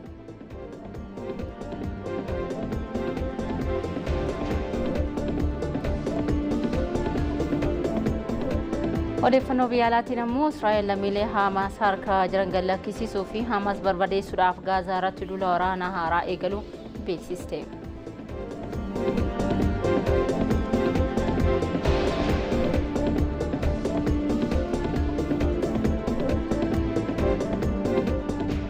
Hayyee kabajamtoota daawwattoota keenya oduuwwan ijoo keenya oduuf biyya laaf biyya keessaan qindeeffanneen dabalatatti dhuka oduu keenyaan irraa dhimma maaddii guutuu irratti xiyyeeffachuudhaan kan isin biraan geenyu ta'a. Dhimma kanarratti sigaa keessummaa affeerrannee jirra. Keessummaan keenya Dr. Fiqiruu Raggaasaa jedhamu deetaa ministeera qonnaatti gara boodarraa qabanne odeeffannoo bal'aa kan nu biraan ga'an ta'u akkasumas sigaa riipoortarii keenya Tafarii Gameetis achuma Jimmaatti kan isaan argamanii istiidiyoo keenya magaalaa Jimmaarraa Dr. Fiqiruu Raggaasaa akkasumas immoo Tafariin magaalaa Jimmaatti argame dhimma wabii nyaataa kana waliin wal qabatu irratti odeeffannoo bal'inaan qabatee jiru kan nu biraan gahu ta'a. Daawwattoota keenya hanga xumuraatti turtiin keessan waliin haa ta'u. TV'n Afaan Oromootti ufama.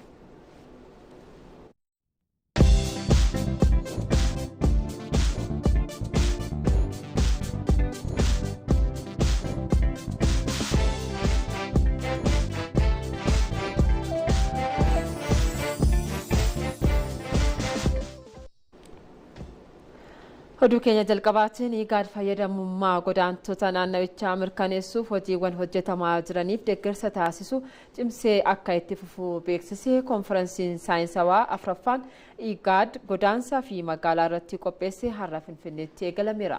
Konferensichis mata duree godaansaa buqqa'uu fi magaalummaan dhiibbaa egeree irratti qaban jedhuun kan gaggeeffame. Konferensii kana kan qopheesse dhaabbata gargaarsaa Jarman mootummaa Swiidin walta'iinsa magaalotaa idila addunyaa fi walta'iinsa dhaabbataa miti mootummaa fi fooramii yuunivarsiitota IGAD waliin ta'uun kan qophaa'edha.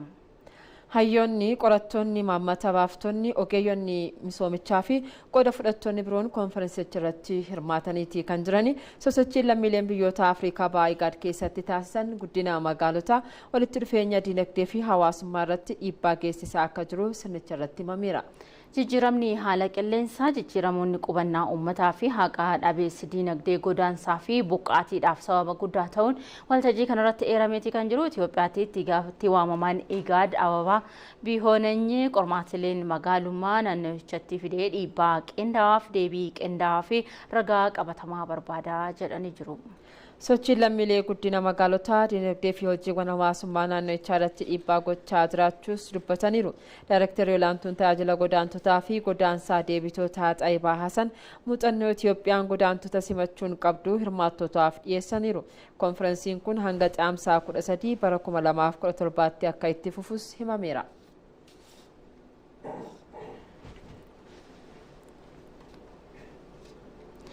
Magaalaa Finfinneetti misoomni daa'imman irratti xiyyeeffatamuudhaan hojjetamaa jiru dhaloota egeree ijaaruu keessatti gaheensaa olaanaa ta'u kantiibaan bulchiinsa magaalaa Finfinnee Adaanech Abeebee himanii jiru. Kantiibaa Adaanech jila Keeniyaatti bulchaa kutaa Mombaasaa Abdulwahamad Shariifiin dorfamuu simachuudhaan waliin mari'ataniiru. Jilli bulchaa Mombaasaan durfame kun hojiilee misooma daa'immanii magaalaa Finfinneetti hojjetaman misooma koriidarii qulqullina magaalaa dhiyeessii misoomaalee bu'uuraa fi kanneen biroo irratti Finfinneerraa muuxannoo qooddachuuf gara magaalattii akka dhufe himameera. Miseensonni jilichaas turtii daawwannaa guyyootaan afurii Finfinneetti taasisaniin sagantaa ijoollummaa jalqabaa bulchiinsa dhiheessii bishaan dhugaatii fi dhangala'oo sirna dhabamsiisaa balfaa gogogaa akkasumas immoo milkaa'inoota misooma koriidariin qabatanii fi tiraansformeeshinii magaalaa Finfinnee irraatii muuxannoo kan qooddatan ta'uun himameera. Jilichi kantiibaa magaalattii Adaanech Abeebee wajjinis mari'ateeti kan jiru. Finfinneen daa'imman guddisuuf magaalaa Afrikaa mijattuu taasisuuf milkaa'inoota sagantaa ijoollummaa jalqabaatiin argaman akkasumas hojiiwwan misoomaa kanneen biroo akka muuxannootti fudhachuu qaban jilichaaf dhiyeessuun eerameera. Keeniyaatti bulchaan naannoo Mombaasaa Abdul Simawad Shariif Naasir magaalaa Finfinnee magaalaa giddugala turizimii hawwattuu fi fakkeenya misooma qindaa'aa ta'aa jiraachuu ishee magaalota Afrikaaf fakkeenya akka taatu ibsaniiru.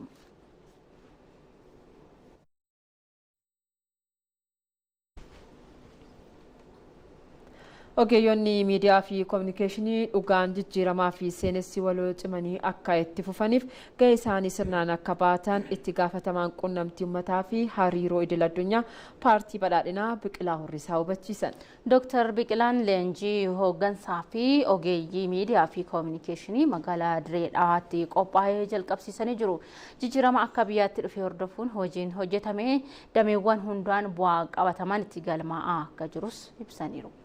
Hojiiwwan waggoota torban darban seenessa waloo lammiilee walitti fiduu irratti hundaa'uun hojjetaman Itoophiyaa fi lammiilee ishee bu'uura cimaa irraa akka dhaabbatanii fi waltajjiiwwan addunyaa irratti mataa isaanii ol qabatanii akka adeeman dandeessisaniirus jedhan. Keessumaayyuu seenessa walootiin durfamuun biyyattiin gara qabeenya ishee misoomsuutti ce'uun ishee hordofee dinagdeen akka dandamatu taasisuun danda'amus ibsaniiru.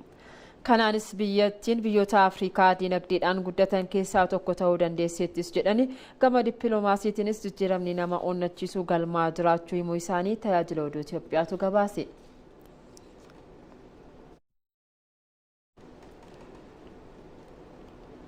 Odeeffannoon bifa biyyaa akkuma itti dhufeetti jira. Oduuwwan gaggabaabaa qabannes itti dhufanii jiru. Naannoo Amaaraatti sagantaan ashaaraa magariisaa ganna dhufuu fi biqiltuu biiloona 1.4 ol qophaa'uu biiroon qonnaa naannichaa beeksiseetii kan jiru.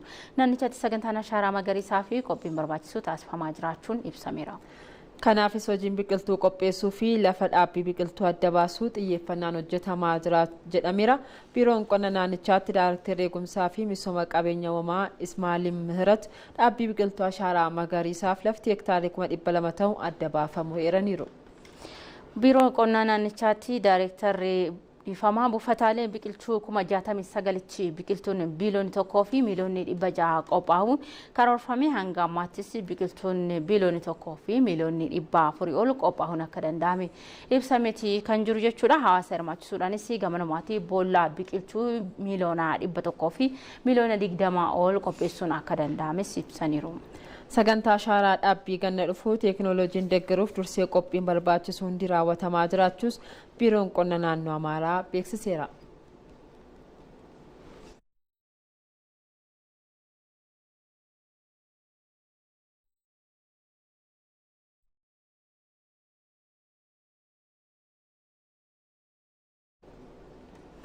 Godina Shawaa Bahaatti piroojektonni bajata mootummaa fi hirmaannaa uummataatiin hojjetaman birrii biiliyoona 4 oliin hojjetamaa turan harki caalan isaanii xumuramuu bulchiinsi godinichaa beeksiseetii kan jiru. Godinichatti piroojektota buleeyyii 53 fi piroojektonni haaraan dhibbi afurii fi 16 walumaa galatti piroojeektoonni garaagaraa dhibbi afurii fi 69 hojjetamaa turan keessaatti piroojeektoonni dhibbi 3 fi 36 xumuramuun tajaajilaaf qophaa'uun isaanii ibsameera.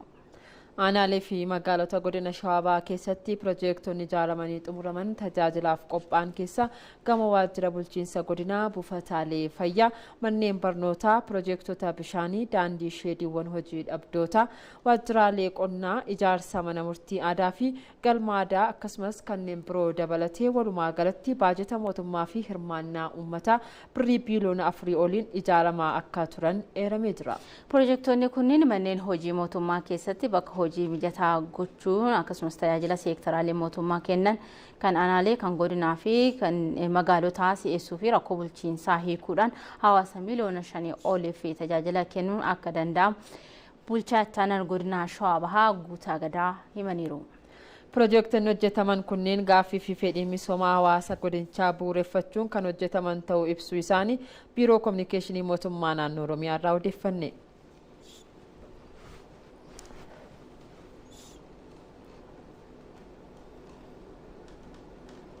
Odeeffannoo biyya alaatii qabanne keessaati ammoo pirezidaantiin Afrikaa Kibbaa Siiriil Ramaafoozaan pirezidaantii Ameerikaa Doonaald Tiraamp waliin mari'achuudhaaf Ameerikaa dhaqaniitti kan jiranii marii pirezidaantota lameenii roobuu dhuftuu masaraa mootummaa Waayit Haawus keessatti kan gaggeeffamu ta'uun himameeti kan jiru jechuudha. Mariin isaanis hariiroo biyyoota lamaanii qabbanaa dhufe fooyyessuu irratti xiyyeeffataadha kan jedhame keessattuu riiformii qabiyyee lafa mootummaa Afrikaa Kibbaa hojiirra oolchuuf murteessee walqabate lafa qomoo sanyii adii irraa fudhachuu kan kaayyeeffatedha jechuun mootummaa Ameerikaa mormii dhageessiseera. Kanarraa darbuunis lammiileen adiin Afrikaa Kibbaa gara Ameerikaatti godaanan mootummaan Ameerikaa kan isaan simatu ta'us ifatti beeksiseeti kan jiru. Dhimmi kun ammoo ajandaa ijoo pirezidaantonni lamoon irratti xiyyeeffachuudhaan mari'atan akka ta'etu himame.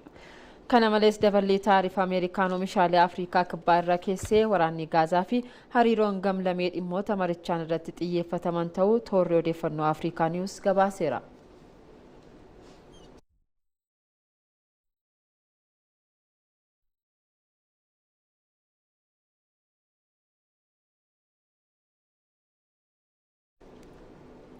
Gamtaan Awurooppaa fi Biritaaniyaan dameelee garaagaraa irratti walta'insaan hojjechuuf walii galan. Biritaaniyaan miseensummaa Gamtaa Awurooppaa keessaa erga baatee waggoonni 5 lakkaa'amaniiru. Hoggoottan 5 darbanittis walta'insa egeree gamtichaa fi Biritaaniyaa irratti gaaffileen garaagaraa dhihaachaati kan turan jechuudha. Kanaanis jilli hooggantuu gamtichaa Urseelaa von der Leyen durfame Landan dhaquudhaan hooggansa olaanaa biyyattii waliin mari'ateera. Walga'ii kanaanis Gamtaan Awurooppaa fi Biritaaniyaan damee ittisaa fi nageenya irratti walta'iinsa isaanii cimsuuf waliigaltee mallatteessaniiru. Dhimmoota taarifaa, daldala waloo fi investimentii irrattis waliigaluun himameera. Waliigalteen kunis egaa walta'iinsa Gamtaa Awurooppaa fi Biritaaniyaa boqonnaa haaraatti kan ceesisu ta'u ministeerri muummee Biritaaniyaa Keir Starmer himaniiti kan jiran keessattuu walta'iinsi damee ittisaa indaastirii oomisha meeshaalee waraanaa biyyattii haala kanarraati baay'ee kan fayyadamu ta'uun eerameera. Koomishiniin Gamtaa Awurooppaa Urseelaa von der Leyen gama isaaniin waliigalticha seena qabeessa jechuun ibsaniiru. Fayyadamummaa biyyoota miseensota Gamtaa Awurooppaa fi Biritaaniyaa kan mirkaneessu ta'uu hubachiisuu isaanii Sky News gabaaseera.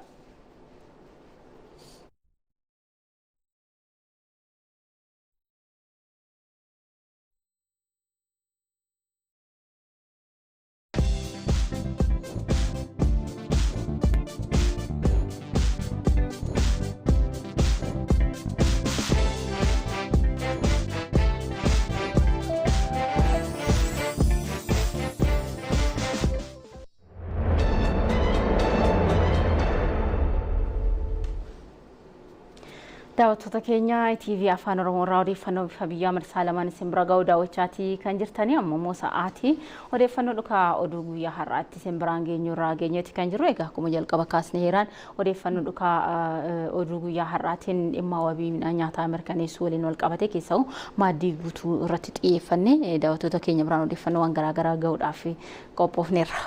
Egaa dhimma maaddii guutuu wal qabatee egaa lammiileen sirna nyaataa fooyyessuun fayyummaan isaanii akka eegamuuf shoorri maaddii guutuu olaanaadha kan jedhame.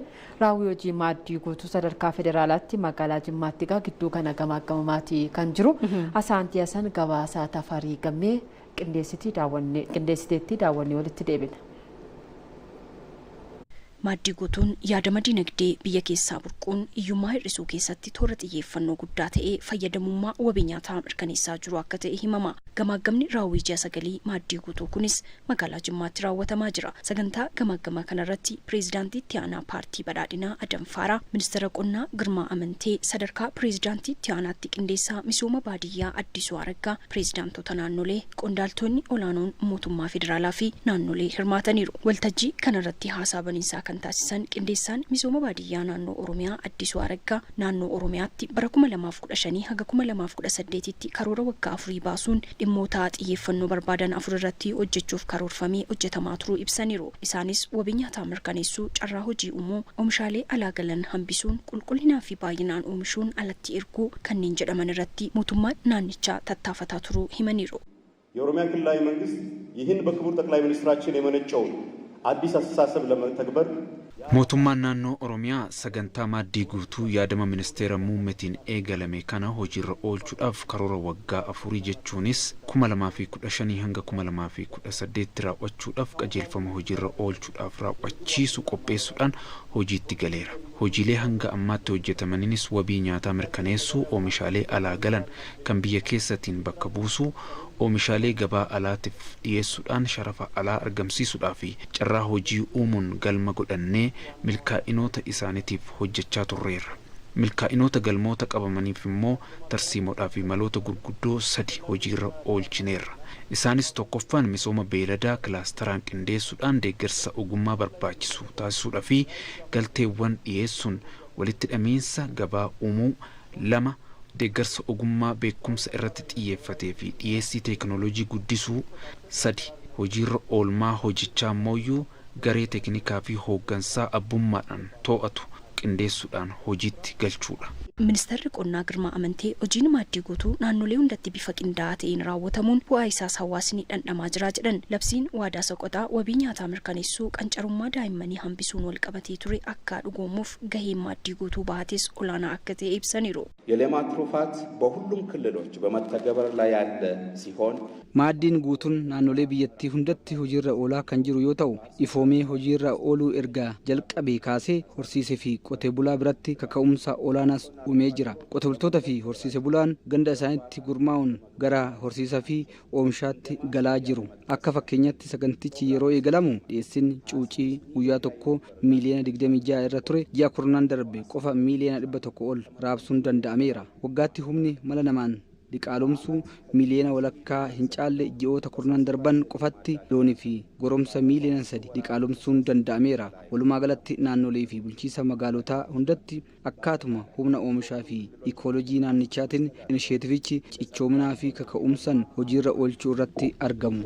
Pireezidaantii itti aanaan paartii badhaadhinaa Adam Faaraa biyyattiin qabeenya uumamaa gahaa osoo qabdu sababa irratti hin hojjenneef beellii fi dararri itti wal jijjiiraa jedhan. Kanas hubannoo keessa galchuun waggoota muraasaa as sochiin maaddii guutuu qabeenya qabnu sirnaan itti fayyadamuu dandeessise jiraachuus eeran. Lammiileen wabii nyaataa mirkaneeffachuun iyyummaa jalaa baasuuf sochiin maaddii guutuu raawwatamaa ture agarsiistuu jijjiiramaati jedhaniiru.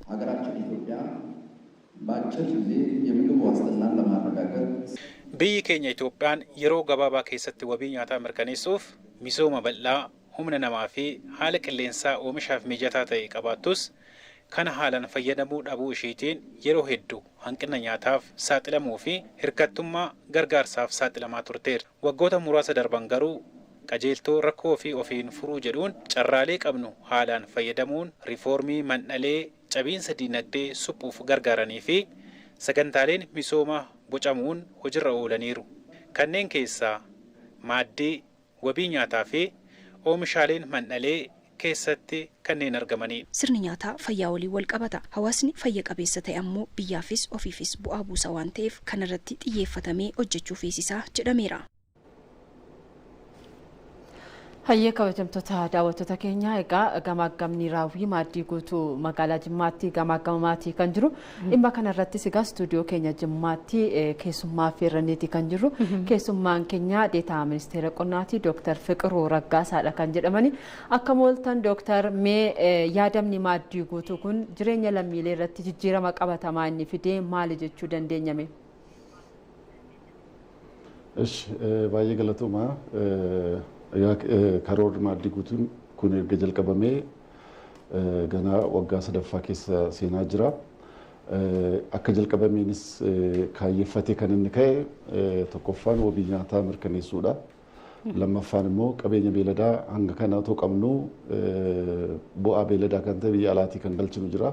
Sana bakka buusuu darbees immoo bu'aa beeladaa kan ta'an loonis ta'e foon loonii biyya alaatti ergine galii sharafa biyya alaattiin argachuu fi hojii ittiin uumuu waan ta'eef haaluma kanaatiin erga jalqabamee waggaa 3 jiran keessatti naannolee hundaa Itoophiyaa keessatti akkasumas immoo bakkoota hundumaa Oromiyaa keessattis ta'e iddoo kaanitti akkaataa haala qilleensaaf mijataa hojii ta'eetiin mana hundumaattuu kan hojjetamuu danda'u waan ta'eef jireenya uummata keenyaa keessatti keessumaayyuu wabii nyaataa mirkaneessuu keessatti keessumaayyuu immoo karaa hanqina niwutirishinii quucarummaa daa'imman irratti mul'atan kana fooyyessuu irratti waan guddaa waan qabu gahee guddaa waan qabuuf lammiileen keenya iddoo hundumaatti mana isaaniitti akka humna isaaniitti kaan loon horsiisuun bu'aa aannanii itti fayyadamaa jiraachuudhaan kaan lukkuu horsiisanii killeessaa mana isaaniitti ijoollee isaanii faana maatii isaaniitti fayyadamuu keessatti kanarras darbe immoo kan maatii irra darbe gabaatti dhiyeessanii galii ittiin argatanii wanna iddoo kan waan bitachuu malan sana ittiin argachuu keessatti bu'aa guddaa agarsiisee jira. Akkaataa dura karoorfanneen fedhiin uummataa fi hordoffiin fi deeggarsi karaa mootummaa jiru cimaa waan ta'ee jiruuf fedhiin namaas baay'ee guddaa waan ta'ee jiruuf waan kun mana hundumaattiyyuu jechuu dandeenya. Horsiise bulaan keenya qotee bulaan keenya hojii kana keessatti hirmaachuudhaan wabii nyaataa kan mirkaneessu taasisaa jira. Oomishni aannanii baay'ee dabalaa jira. Keessumaayyuu oomisha aannanii kana dabaluudhaaf immoo loon diqaalomsuu irratti hirmaatamee achirraan galiin argatamaa jiru aannan argatamaa jiru akka biyyaatti ilaalu baay'ee dabalee jira jechuudha. Kan immoo kun akka bu'aa guddaa tokkotti ilaalaa jira jechuudha. Kana biratti egaa yeroo gabaabaa keessatti jijjiirama guddaa kan itti dhufee jiru karaa lukkuu hojii lukkuuti. Tokkoffaan eenyuyyuu hojjechuu kan danda'u bakka baay'eetti hojjetamuu kan danda'u dubartiin dargaggeessi namoonni gurguddaan kan irratti hirmaachuu danda'an waan ta'eef yeroo gabaabaa keessatti kanaan dura hanqina lukkuu keessumaayyuu immoo dhiyeessiin hanqaaquu baay'ee xiqqoo waan ta'e amma erga karoorri kun jalqabame oomishni hanqaaquu kun gara dachaa 3tti dabaluu irra jira jechuudha. Kuni naanna'ee mana keessatti fayyadamanii wabii nyaataa isaaniitti mirkaneeffachuu lammaffaan immoo gabaatti dhiyeessanii galii isaanii akka dabalu taasisuu keessatti gahee guddaa qaba jechuudha. Dabalataan karoora maaddii guutuu kana keessatti kan hojjetamaa jiru hojii kanniisaati. Biyyi keenya qabeenya uumamaatiin baay'ee badhaatuudha. Haalli qilleensaa mijataadha. Bakka hundaatti bakka baay'eetti mukni baay'eetu jira kan kanniisni irratti dammeessitu jechuudha. Kanatti fayyadamnee keessumaayyuu immoo gara lixa Oromiyaatti yoo dhufnu hojii bunaa faanas wal qabsiifamee wal sibsiifamee waan kun hojjetamaa jira. Akka biyyaatti egaa kun karoorfanneen olitti kan deemaa jirudha. Kun immoo Oromiyaa keessatti immoo haala addaatiin waan laallu keessumaayyuu Oromiyaatiin galaana dammaa goona jedhamee inisheetiiviin kanaan dura jalqabame kun karoora maaddii guutuu faana wal simatee oomishni dammaa baay'ee dabalaa jira. Damma kana immoo manatti haala adda addaatiin nyaatatti akka nyaataatti itti fayyadamuun jira. Akka dhugaatiitti itti fayyadamuun jira. Aadaa adda addaa keessatti itti fayyadamuun jira. Gurgurataniis immoo galiitiin argatanii jiruuf jireenya isaanii waan isaan deeggaru taasisuu keessatti wanna gahee guddaa waan qabuuf haala kanaatiin egaa lammiilee keenya akka biyyaattis ta'e akka naannootti deeggarsa guddaa taasisaa jira. Hojiiwwan hundumaa kana keessattiyyuu dargaggeessi wal ijaaree haala intarpiraayiziitiin akka dhuunfaatiin waan hojjetaa jiruuf hojii uumuu keessattis waan guddaadha. Dabalataanis immoo dubartoonni illee hojii hojjechuu danda'anii maanguddoowwan waan hojjechuu danda'an waan ta'eef keessumayyuu inklusiif kan jennu sana namni hundumtuu akka itti hirmaatee itti fayyadamuu danda'u bakka hundumattuu akkaataa potenshaal isaanii walaa caaluyyuu malee hojii hojjetamuu danda'u waan ta'eef haala kanaatiin jireenya uummata keenyaa jiruuf jireenya isaanii gargaaraa jira kan jedhudha. Kuni waan adda taasisu keessaa tokko hojiin kun magaalattis hojjetamuu danda'ama. Magaalota adda addaa keessatti kilaastariiwwan gurguddoo kan lukkuu itti horsiifamu kan hojiin aannanii hojjetamu hojjetamaatu jira. Kun namoota jiraattota magaalaatiin illee waan hojjetamaa jiruuf deeggarsa guddaa taasisaa jira kan jedhu yaadan qaba. Hayyee Dr. Galatoomaa gaaffii keenya lammataatiin egaa maaddiin guutuun kun akka biyyaatti xiyyeeffannoo addaa argatee hojjetamaatii kan jiru jechuudha. Kun egaa adeemsa wabii nyaataatiin of danda'uuf biyyattiin hojjechaa jirtu yookaan ammoo carraaqqii taasisaa jirtu akkamittiin deeggara gumaachisaa maalidha jettan? Akkuma dura ibsee kaayyoon isaa keessaa inni tokko wannoota biyya keessatti oomishuu dandeenyu kanaan dura loon akka Afrikaatti tokkoffaa ta'aniitu jiru aannan biyya alaatti galchina bu'aan lukkuu biyya alaatti kan galan jiru dammas ta'e immoo karaa adda addaatiin kan galaa jiran jiru qurxummiin illee akkasuma karoora kana keessatti kan qabame kan biyya alaatti karaa adda addaatiin karaa nyaata daa'immanii keessatti illee makamee keessumaayyuu lukkuun hanqaaquun akkasitiin kan dhiyaachaa jiru jira jechuudha. Sanagaa biyya keessatti yoo oomishne biyya alaatii kan galu karaa adda addaatiin kan biyya kanatti dhufee akka nuyi of hin dandeenye nu taasisu kana deebisuu keessatti gahee guddaa qaba jechuudha. Kanaaf amma haala kanaan dura ture wanna otoo loon amma kana qabnu haala mijataa amma kana qabnu biyya alaatii galchinu kana akkamittiin bakka buusna. Sanarrayyuu darbee immoo akkamittiin gara biyya alaatti nullee erguu dandeenya kan jedhu potenshaaliin keenya waan kana ibsuuf gara kanatti illee xiyyeeffannee deemuu jalqabneerra jechuudha. Keessumaayyuu baay'ee kan nu rakkisaa ture cuucii biyya alaatii galchinee lukkuu biyya keessatti horsiisuun rakkoo guddaa tureera kanaan dura. Cuucii argachuun illee hin danda'amu ture. Waan haala duree adda addaa guuttachuun rakkoo guddaa tokko ture. Deeggarsa muummichi ministeeraa keenya taasisaniin amma abbootiin qabeenyaa illee itti galanii Itoophiyaa keessatti yeroo jalqabaadhaaf Grand Parent Stock kan jennu sana hundeessinee rakkoo cuucii biyya alaatii galchinee akka garaatti lukkuun horsiisne nu taasisu sana hiikkanneerra amma cuuciin raabsamuu jalqabdeetti naannoleen fudhachuu jalqabaniiru abbootiin dhuunfaallee akkasumattiin tartiiba galanii fudhachuu jalqabaniiru. Kun egaa walitti qabamee yoo ilaallu ofiin of dandeenyee akka wabii nyaataa mirkanaa'u fedhii nyaata uummata keenya ofii keenyaan akka oomishuu dandeenyu gumaacha guddaa kan godhedha jechuudha. Hayyee Dooktar Mee kanumaan wal qabatee hojii maaddii guutuu kana keessatti egaa qormaatileen yookaan gufuuwwan hojii kana milkeessuu keessatti mudatan maal fa'i? Seektaraaleen qonnaa sadarkaan jiranoo rakkoo kana furuudhaaf maal hojjechaa jirume? Egaa karoorri kun maa jalqabu baay'ee kaayyoon isaa ambishasiidha. Taargeetii waan goonee kaaniirri kun gurguddaadha. Keessumaa aannan hin daballe yoo jennu hojiin diqaalomsuun isa tokkoffaadha jennee kan qabannee jirru. Hojii diqaalomsuu hojjechuu keessatti immoo galteewwan adda addaa keessumaayyuu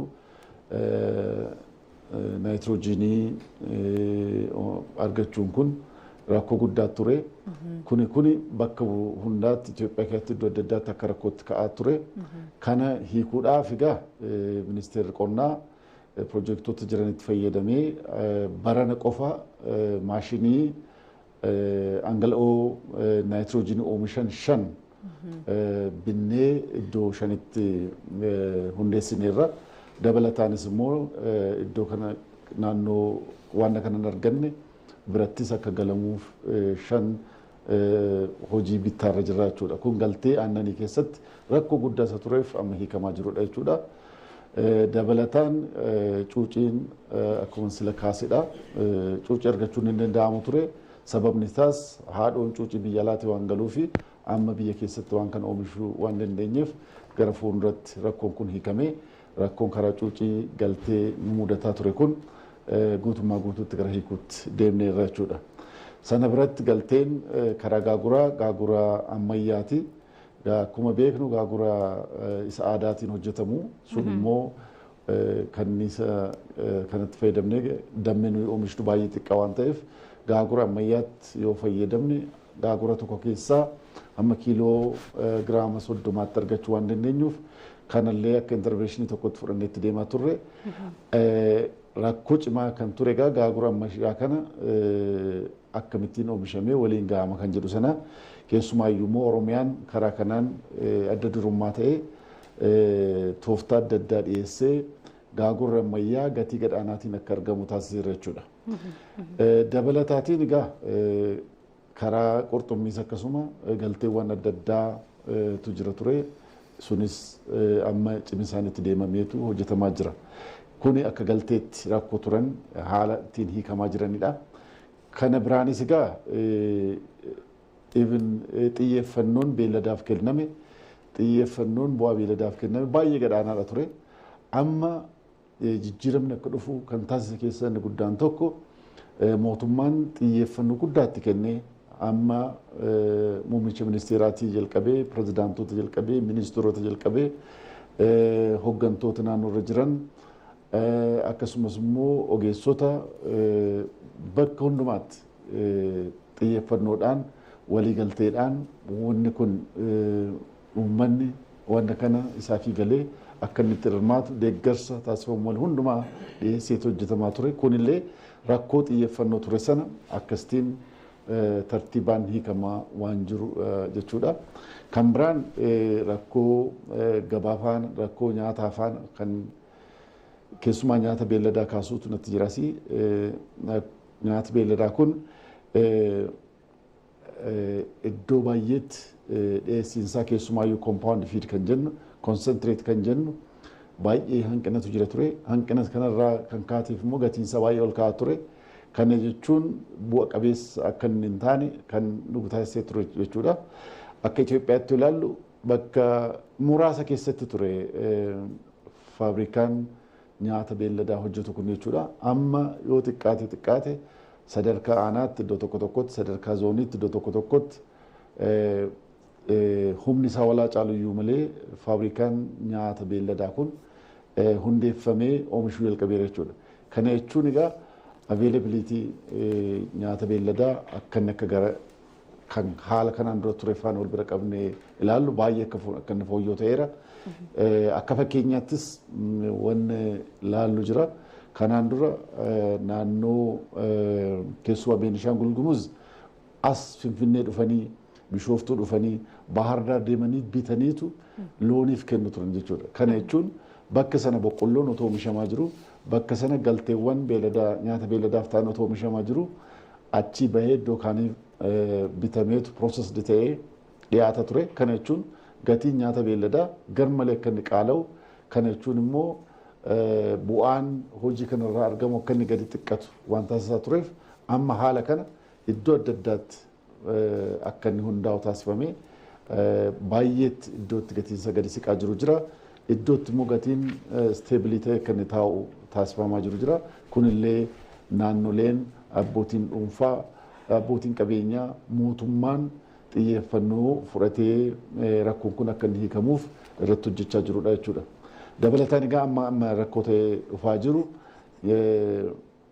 wanni beelladarraa oomishnu kun aannanis ta'e foon qurxummiis wanna dafanii badan waan ta'eef dafanii mancaan waan ta'eef gabaafaan walitti hidhuun yeroo gabaabaa keessatti processed ta'ee shelf life isaa kan dheeratu taasisuu keessatti rakkoo tokkotu jira. Kanaaf amma yuuniyoononni kooperaatiivonni hundaa'anii gara process godhanii shelf lifein aannaniis ta'ee warri kaan oomishtoonni kan akka hin dheeratu taasisuu keessatti gumaacha guddaa taasisaa jiru. Kunillee jijjiirama karaa karoora maaddii guutuu kana dhufee iddoo hundumatti wal gahaa jiru waan ta'eef rakkoowwan jiru turanii rakkoo kana immoo dhaawataan hiikamaa jira. Ammallee guutummaa guutuutti hiikameera jechuuf otoo hin ta'in haala kanaan dura ture faana wal bira qabne yoo ilaallu fooyya'insa guddaatu jira. Kana fa'aa irratti mari'annee kallattiiwwan adda addaa kennaatu oolan jechuudha. Hayyee Dr. Fiqiruu Raggaasaa Deetaa Ministeera Qonnaa Istiidiyoo keenya magaalaa Jimmaatti argamtanii odeeffannoo bal'aa nu biraan geessaniif ulfaadhaa galatoomaa. Baay'ee galatoomaa isiniin jedha isiniinis. Hayyee kabajamtoota daawwattoota keenya ETV Afaan Oromoo odeeffannoo bifa biyyaa daawwachaatii kan jirtanii odeeffannoo bifa biyyaa isin bira gahu akkuma itti fufetti jira. Filannoo keessan ETV Afaan Oromoo godhadhaa.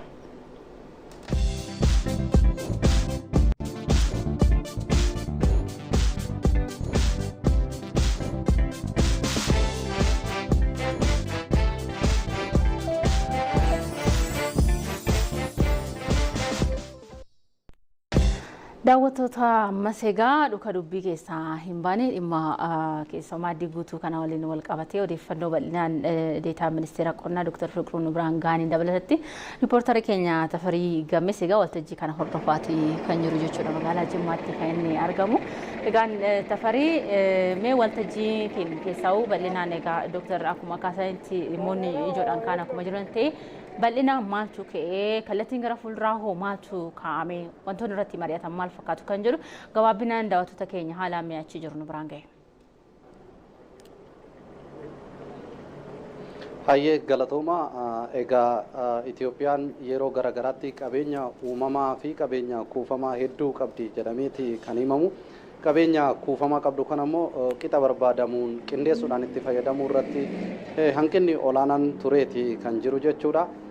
Yeroo dhiyeenya kan ammoo labsiin akka biyyaatitti labsame keessa tokko qabee itti fayyadama maaddii guutuu waan jedhu kanaadha. Maaddii guutuudhaan wal qabate egaa akka biyyaatitti seektaraaleen qonnaa naannolee hunda keessa jiran qixa barbaadamuun naannoo Tigraayin alatti jechuudha. Waan kana milkeessuudhaaf hojiilee garaagaraa raawwachaa akka turan eerameeti kan jiru jechuudha. Egaa qabeenya kuufamaa ni qabdi biyyattiin kan jedhamu. Haa ta'u malee qabeenyuma qabdu kanarraa wantootuma xixiqqoo biyya keessattis oomishuu dandeessu biyya alaatirraa galchuun mul'ataati kan ture jechuudha. Kana hambisuudhaaf akka waliigalaatitti sochiin jiru jajjabeessa akka ta'ee fi kana hambisuudhaaf immoo maaltu raawwatamuu qaba kan jedhu xiyyeeffannoo keessa galchuudhaaf wantoonni keessattuu wabii nyaataa lammiilee hambisuudhaaf akka maaddii guutuun akka labsiititti biyyattiin itti fayyadamuu akka qabduu fi seektaraaleen qonnaa hanga hawaasa gadiitti mariisisuudhaan hawaasaaf hubannoo kennanii maaddii guutuu milkeessuu keessatti hojiileen garaagaraa raawwatamaa turuun isaa kan yaadatamudha jechuudha. Kanumaanis baroottan darban kana keessa jechuudha. Bu'aaleen garaagaraa argamanii akka turan ni eerama jechuudha. Biyyattiin baay'ina namoota qabduu keessaa irra caalaan isaanii dargaggootadha. Dargaggoota kanneeniif carraa hojii uumuudhaan wal qabatee dargaggoonni kunniin hojii keessa galuudhaan gumaata humna yeroo qaban kanatti biyyaaf gumaachuu qaban akka biyyattiidhaaf gumaachanii biyyattiinis diinagdeedhaan akka jajjabaattu akkasumas fayyadamummaan dargaggootatis gama carraa hojii uumuu kanaan akka jajjabaatu taasisuu keessatti hojiileen adda addaa raawwatamaa ture jajjabeessa ta'uun isaa eerameeti kan jiru jechuudha. Gamaggamni raawwii qondaaltonni mootummaa federaalaa fi naannolee Itoophiyaa guutuu magaalaa Jimmaatti har'a gaggeessanis kanumarratti kan xiyyeeffatedha jechuudha. Gamaggama ji'a sagaliiti kan gamaggamame. Gamaggama kana keessatti hanqinaaleen jiran maalidha? Ciminni jiran haala kamiin itti fufsiisamuu qaba wantoonni jedhan kaaniiti kan jiran jechuudha. Addatti naannoleen maaddii guutuu kana milkeessuu keessatti shoorri isaan baachaa turan maalidha kan jedhu gabaasni naannolees dhiyaachuudhaan irratti mari'atameeti kan jiru jechuudha. Akka Oromiyaatitti Oromiyaan bal'ina lafaa qabduun riisoorsii yookiin qabeenya kuufamaa gahaa qabduun wal qabatee sochiin hanga ammaatitti maaddii guutuu kana milkeessuudhaaf taasistee baay'ee fooyya'uu akka ta'e naannolee Itoophiyaa keessaa ka'eeti kan jiru ta'u jechuudha. Haa ta'u malee riisoorsii qabdu yookiin qabeenya kuufamaa qabduu fi dargaggoota baay'inaan qabdu kana sochoosuudhaan gara diinagdee wayyeessuu gara diinagdee biyyattii fooyyessuu fi dargaggootaafis akkasuma carraa hojii uumuu irratti amma hanqinoonni garaagaraa akka jiru kaafameeti kan jiru jechuudha. Akka waliigalaatitti garuu qormaatiileen maaddii guutuu kana milkeessuu keessatti akka biyyaatti mudatanis adda baheeti kan jiru jechuudha. Maaddiin guutuun kun hojii qonnaatiin kan milkaa'uu danda'u jedhamee yaadameeti jira jechuudha. Hojiin qonnaa kun immoo qonna cinaatti horsiisa beelladaallee dabalata jechuudha. Horsiisni beelladaa haala salphaadhaan beellada horsiisuun ni danda'ama. Haala salphaadhaan waan barbaadamu irraa argachuun ni danda'ama. garuu kuni kanaan dura haala dhokataa ta'een dhokatee asumatti humna qabnuu fi qabeenya qabnuun hojjennee jijjiiramuun osoo danda'amu sun hin raawwatamne waan ta'eef ammarraa eegalamee sochii dhiyeenya kana maaddii guutuu jedhamee too eegaleen horsiisa beelladaati irratti bu'aan garaagaraa argamaa turuun isaa ka'eeti kan jiru jechuudha. Bu'aa argame kana ammoo ammas muuxannoo isaa dargaggoonni kutaalee Itoophiyaa keessa iddoo tokko gaarii kan ta'e muuxannoo san iddoo biraatittis babal'isuudhaan muuxannoo walirraa fudhachuudhaan gara olaanaatti ceesisuun ni danda'ama yaanni jedhu ka'eeti kan jiru jechuudha. Kana keessatti ammoo beelladni ni horsiifamu. Beellada horsiisuu keessatti akka gufuutti kan ka'e bakki dhabamuun lafti bal'aan hin jira risoorsii qabna jenneeti kan jirru garuu bakki horsiisa beelladaa akka hanqinnaatitti ka'eeti kan jiru nyaanni beelladootaaf dhiyaatus hammaanis gahaa miti fageenyanis akkasuma gahaa akka hin taane ibsameeti kan jiru. Fakkeenyaaf naannoo Beenishaangul Gumuuzitti boqqoolloon ni ta'a. Naannoo Beenishaangul Gumuuz Asoosaatti warshaa qindeessituu nyaata beelladootaa kana achumatti hundeessuun osoo danda'amu boqqoolloon Beenishaangul Gumuuz irraa fe'amuudhaan gara Finfinnee dhaqee Finfinnee irraa immoo gara Beenishaangul Gumuuzitti deebi'a. Kun immoo adeemsa kana keessatti baasiin akka biyyaatittis bahu biyyaafis miidhaadha waan ta'eef kanneen kana sirreessuudhaan dargaggoonni seektara kanarraa bu'aa caalmaa akka argatan taasisuun ni danda'ama jedhameeti kan jiramu. Wabii nyaatatis gama kanaan milkaa'uu ni danda'a jedhameeti kan jiru jechuudha. Dhaabbileen garaagaraattis dhimma kanarratti hojjechaa jiru waan ta'eef yeroo gabaabaa keessatti immoo baay'inaa fi qulqullinaan oomishuudhaan gara biyya alaatti erguu irrattis xiyyeeffatamee kan hojjetamu ta'uu isaati jechuudha. Walumaa galatti kallattiin gara fuula duraa kaa'ames kana fakkaataa odeeffannoon ammaaf qabu kanuma. Hayyee Tafarii Gammee magaalaa Jimmaarraa odeeffannoo bal'aa nu biraan geessee fi guddaa galatoom.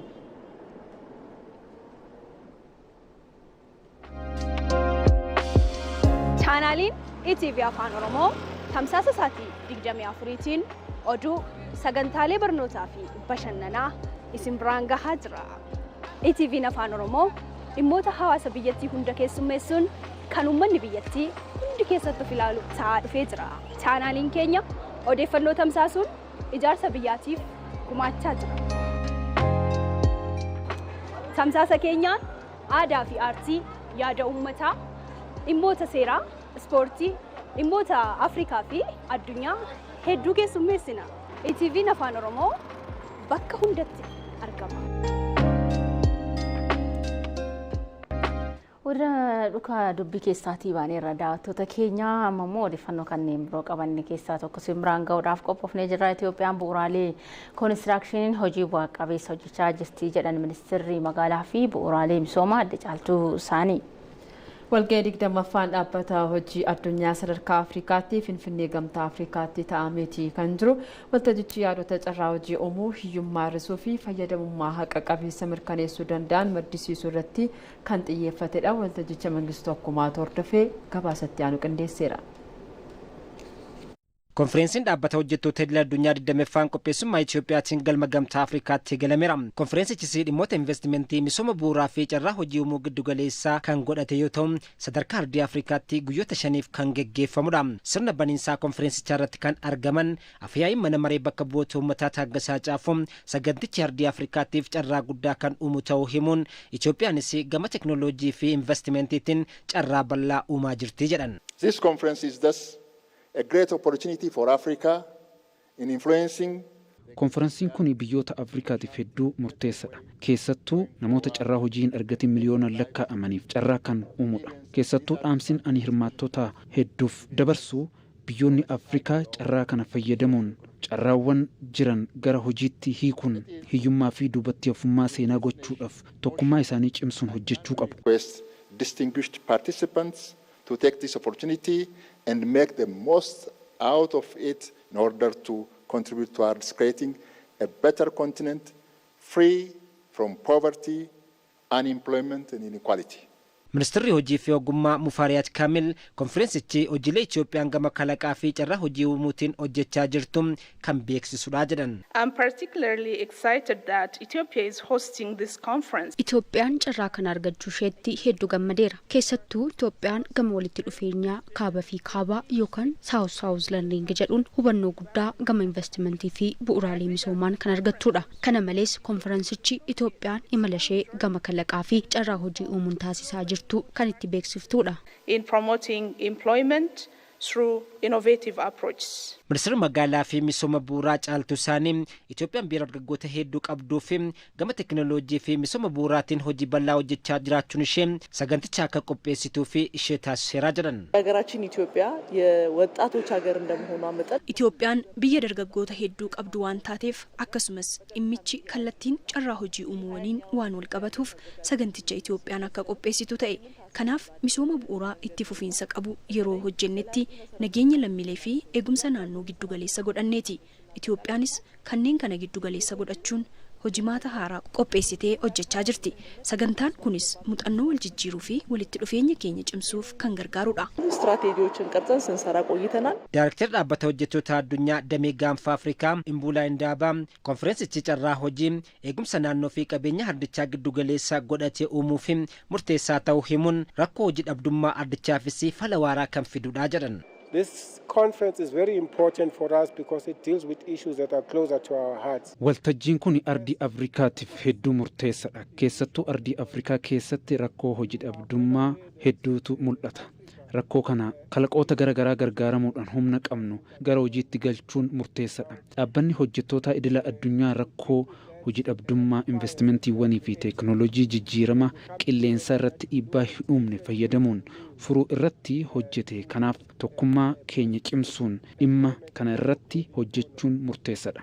Part of it requires us to look at infrastructure development. Konferensii guyyoota 5 turu kanarrattis dippiloomaatonni biyyoota garaagaraa ministeeronni fi qooda fudhattoonni ardii Afrikaa fi idil addunyaa argamaniiru.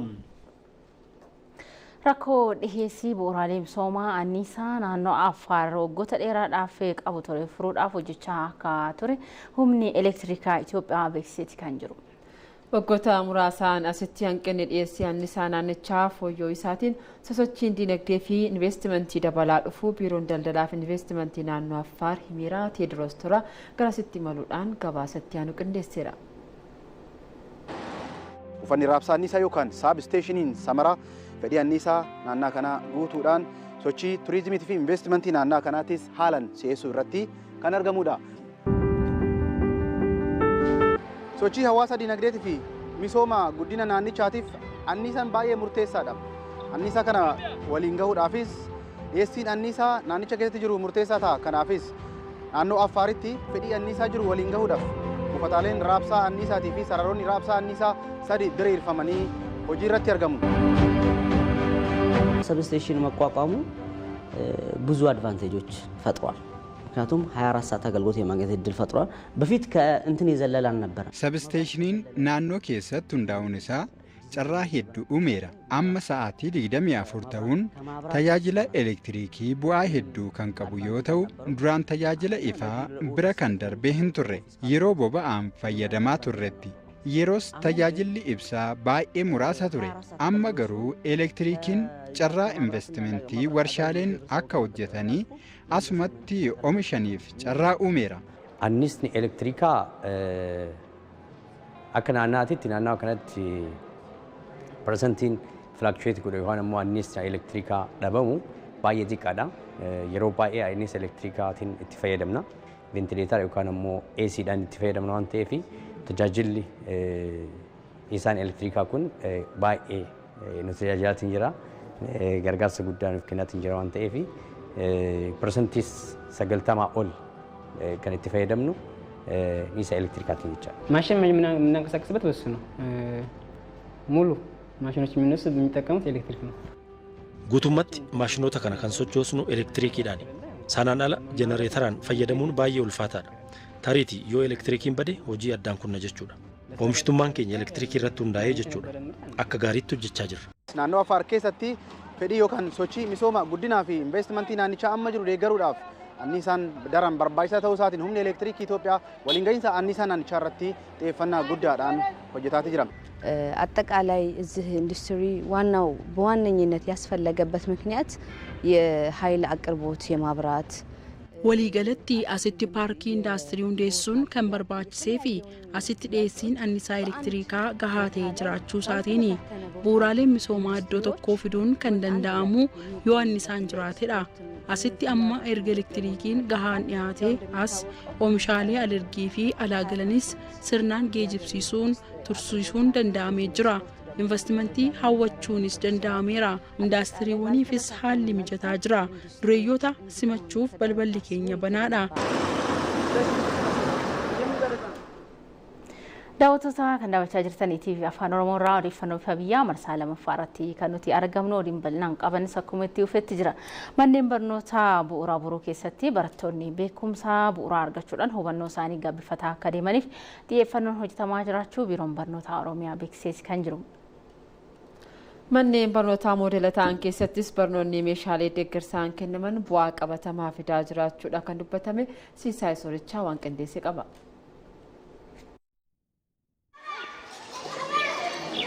Gara mana barumsichaa dhaquudhaa fi daree itti baratan galuudhaafis yeroo si'aan mul'atu faaruu alaabaa booda. Haalli daree isaanii barnoonni bu'uura irraa tooftaalee barbaachisoodhaan isaaniif kennamu abdii egeree kanneen biratti kaka'umsa uumeera. Wanta tokko lakkoofsas haa ta'u fakkii tokko qubee tokkollee haa ta'u barachuudhaaf jedhanii afaaniin barsiisuu irra qabataman gola kana keessatti mee eessatti argamti yoo daa'ima tokko yookaan lakkoofsi tokko eessatti argama jedhanii gaafatan daa'imman sun deebisuu dandeessi jechuudha.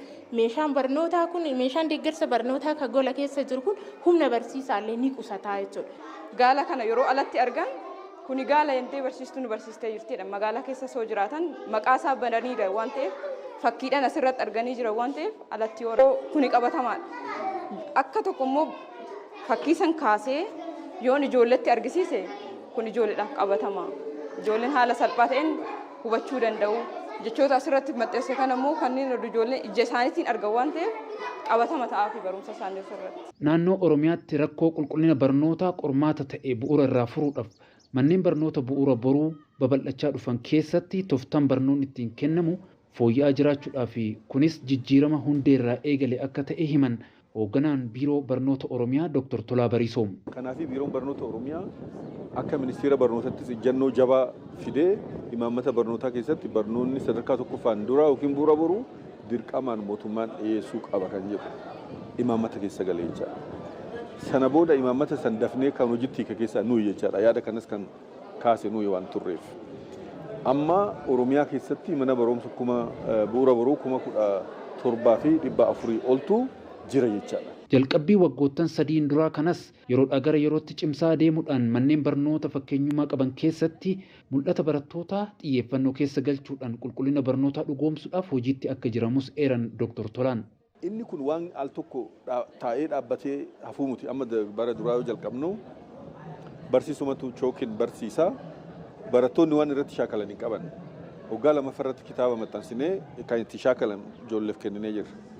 Ammas kwaalitii biraatti daballe mana barumsa bu'uura boruu kana moodeleessuu jechuun moodela akka ta'u moodela jechuun fakkeenya gaarii akka ta'u manneen barnootaa kanaafillee isa keessatti ijoolleen bifa fedhii isaanii fuula dura maal ta'u akka barbaadan daree keessatti koornerii dhimma fayyaa waan laallatu waan daldala fakkaatu waan qonna fakkaatu waan adda addaa achi goonee fedhii daa'immanii sun garamitti fuula dura guddachuu barbaadudha.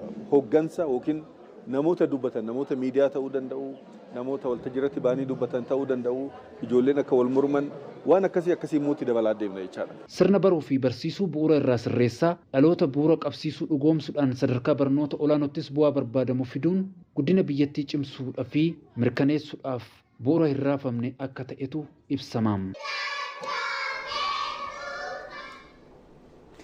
Hayyee daawwattoota keenya odeeffannoo biyya alaa yerootti simbiraan geenyurraa geenyetti jira. Odeeffannoo keenya biyya alaatiin egaa Israa'el lammiilee Hamaas harka jiran lammiilee ishee galakkisiisuu fi Hamaas barbadeessuudhaaf duula waraanaa maqaa haaraa Geediyoon Cheroot jedhamu moggaaftee jalqabuun humni waraanaa biyyattii beeksiseeti kan jiru. Waraana biyyattiin Gaazaa irratti geggeessaa jirtuu fi deeggarsi namummaa Gaazaa akka hin seenne ittifamuu isaatiin lammiileen Paalestaan Gaazaa keessa jiraatan miliyoonni 2 beela'uu dhaabbanni fayyaa addunyaa hubachiiseera. Muzayyin Maammaa gabaasa maddeen alaa akka itti aanutti qindeesseera. Waraana Israa'el Gaazaa irratti geggeessaa jirtuun yoo xiqqaate lammiileen Paalestaan Gaazaa keessa jiraatan 55,000 ol ajjeefamuu fi kanneen miliyoona 2tti siqan immoo qe'ee isaanii irraa buqqa'uudhaan ragaaleen kan agarsiisan. Waraanicha waliigaltee dhukaasa dhaabuutiin goolabuuf tattaaffiiwwan taasifamaa turaniin adeemsi dhukaasa dhaabuu fi lammiilee Israa'el harka Hamaas jiranii fi hidhamtoota Paalestaan harka Israa'el jiran gadi lakkisuu eegalamus waliigaltichi addaan cituu isaatiin Gaazaan dirree waraanaa ta'uu itti fufuu yaadannoo yeroo dhiyooti. Waliigaltichi haleellaan Israa'el Gaazaa irratti raawwatti itti fufuu isaatiin addaan cituu hordofee gareeleen lamaan waliigaltee dhukaasa dhaabuu biroo irraa akka ga'aniif ammas marsaa haaraadhaan mariin Kaataar Doohaatti geggeeffamaa jiraachuudha kan ibsamu. Marii kanaanis Hamaas lammiilee Israa'el harka isaa jiran keessaa 9 gadi dhiisuun waliigaltee dhukaasa dhaabuu guyyoota 60 irraa akka gahamu karoora dhiyeessuun ibsamee jira. Karoorri dhukaasa dhaabuu haaraan kun guyyaatti konkolaattonni midhaan deeggarsa namoomaa fe'an 400 Gaazaa akka seenan kan eeyyamu ta'uunis himameera. Haa ta'u malee Israa'el waliigaltichi kan milkaa'u loltoonni ishee Gaazaa keessa yoo turan gaaffiin itti fufiinsaa waraana Gaazaa dhaabuu yoo hafee fi hidhamtoonni ishee guutuu yoo gadi lakkifaman qofa akka ta'e beeksisuudha ragaaleen kan agarsiisan. Biyyattiin marii dhukaasa dhaabuu Doohaatti taa'amaa jiruun cinaatti duula waraanaa haaraa Geediyoon Cheeriyoot jedhamu jalqabuu kan himan dubbi himaan humna waraanaa Israa'el Birgaadeer Jeneraal Eefi Deefriin duula waraanaa kanaan kaayyoo waraana Gaazaa kan turan lammiilee Israa'el harka Hamaas jiran gadi lakkisiisuu fi Hamaas guutumaan guutuutti barbadeessuuf kaayyeeffatamuu ibsanii jiru. צה"ל בהובלת פיקוד הדרום פתח במבצע מרכבות גדעון. humni waraanaa Israa'el ajaja kibbaatiin durfamu akkaataa qajeelfama hooggansa siyaasatiin duula Gideoon Chaariyoot jalqabeera. Kaayyoo waraana Gaazaa hunda namoota to'annoo Hamaas jala jiran deebisuu fi sirna Hamaas kuffisuu dhugoomsuudhaaf duula kana eegalaa jirra. Humni waraanaa keenya fooyya'insa duulichaa kamuu akkamitti akka itti madaqu kan beeku ta'uu ibsuun barbaada. תוך ביטור הרצועה והנעת האוכלוסייה לשם הגנתה. duula waraanaa bifa haaraan eegalame kanaan Gaazaa iddoo adda addaatti qooduun to'achuu fi iddoowwan duulli kun itti geggeeffamu keessaa jiraattota baasuun karoora duulichaa keessaa ta'us ibsanii jiru. Duulli kun kan goolabamu namoota harka Hamaas jiran qe'ee isaanii itti deebisuu fi Hamaas barbadeessuun qofa akka ta'e hubachiisanii jiru. Waraana Israa'el Gaazaa irratti geggeessaa jirtu kanaan lammiileen Paalestaan Gaazaa keessa jiraatan miliyoona 2 ol beela hamaaf saaxilamuudha. Daayirektarri olaanaan dhaabbata fayyaa addunyaa Dr. Teedros Adaanom kan ibsan. 2 months into the latest blockade, 2 million people are starving. Ji'oota lamaaf deeggarsi namoota Gaazaa kan seenne ittifamuu fi midhaan toonii 100,000 fi 16,000 daangaa irratti ugguramuu isaatiin namoonni miliyoona 2 beela'aniiru. Balaan beelaa Gaazaa kun nyaata dabalatee deeggarsi namoota ugguramuu isaatiin dabalaa jira. Holding of humanitarian aid, including food, in the ongoing blockade. Galmi duula waraanaa kanaa Gaazaa guutumaan guutuutti to'achuudha kan jedhan ministeerri muummee Israa'el Benjaamin Netanyaahuu gama isaaniin torbanoota 10 oliif addaan citee kan ture dhiyeessiin deeggarsa namoomaa Gaazaa bifa murtaa'een akka eegalamu ibsanii jiru. Jalqaba waraanaa irraa kaasee duula kana injifannoon xumuruuf Hamaas injifachuu fi namoota harka Hamaas jiran hunda bilisa baasuuf ergamni lama walitti hidhatee ture. Inni jalqabaa fi murteessaan sababa qabatamaa fi dippiloomaasiitiin sadarkaa beelaa hamaa irraa ga'uu akka hin qabne mari'anneerra. Gaazaa to'achuudhaafis duulli guddaan eegalamuus himan. Waraana guddaa cimaa fi hedduu geggeessaa jirra. Kanaanis jijjiiramni jira. Daangaa Gaazaa guutummaatti to'achuuf jirra. Kana raawwachuuf deemna. Dabalataan immoo loltoota keenyaaf kabaja kennuu barbaanna. Ganama kana dabalatee achitti hojii guddaa hojjechaa jiru. Yoomiyyuu abdii hin kutannu. Karaa jarri nu dhaabuu hin dandeenye. Kana raawwachuu qabna. Haleellaa fi duula waraanaa Israa'el bifa haaraan Gaazaa irratti eegalte kanaanis manneen jireenyaa barbadaa'uu fi lubbuun lammiilee Paalestaan guyyaa guyyaan galaafatamuun itti fufeera. AFP fi Aljaziiraa odeeffanne. kabajamtoota daawwattoota keenya ETV Afaan Oromoorraa odeeffannoo bifa biyya sa'aatii 12 kaasee hanga yoonaatti marsaa lamaan isin biraan geenye gara goolabaatti fidaa jirra mabeet. Hayyee maarree daawwattoota keenya hanga sa'aatii kanaatiif daawwachaan waliin turtii taasistanii waan as eegdanii fi fadhaa galatoomaa isiniin jenna. Odeeffannoo bifa biyya marsaa lamaan isin biraan geenye kana maratti goolabameera jechuudha. Eeyyeen egaa tajaajilaaf oomisha keessan beeksifadhaa isiniin jecha odeeffannoo bifa biyya marsaa yookaan lammaffaa yookaan irra deebinisa sa'aatii afurii kaasee irra deebi'a akkasumas karaa sooshaal miidiyaa yookiin karaa dooti istiriimii illee daawwadhaa jecha gama keenyaan garuu halkan nagaa isiniif haa ta'u.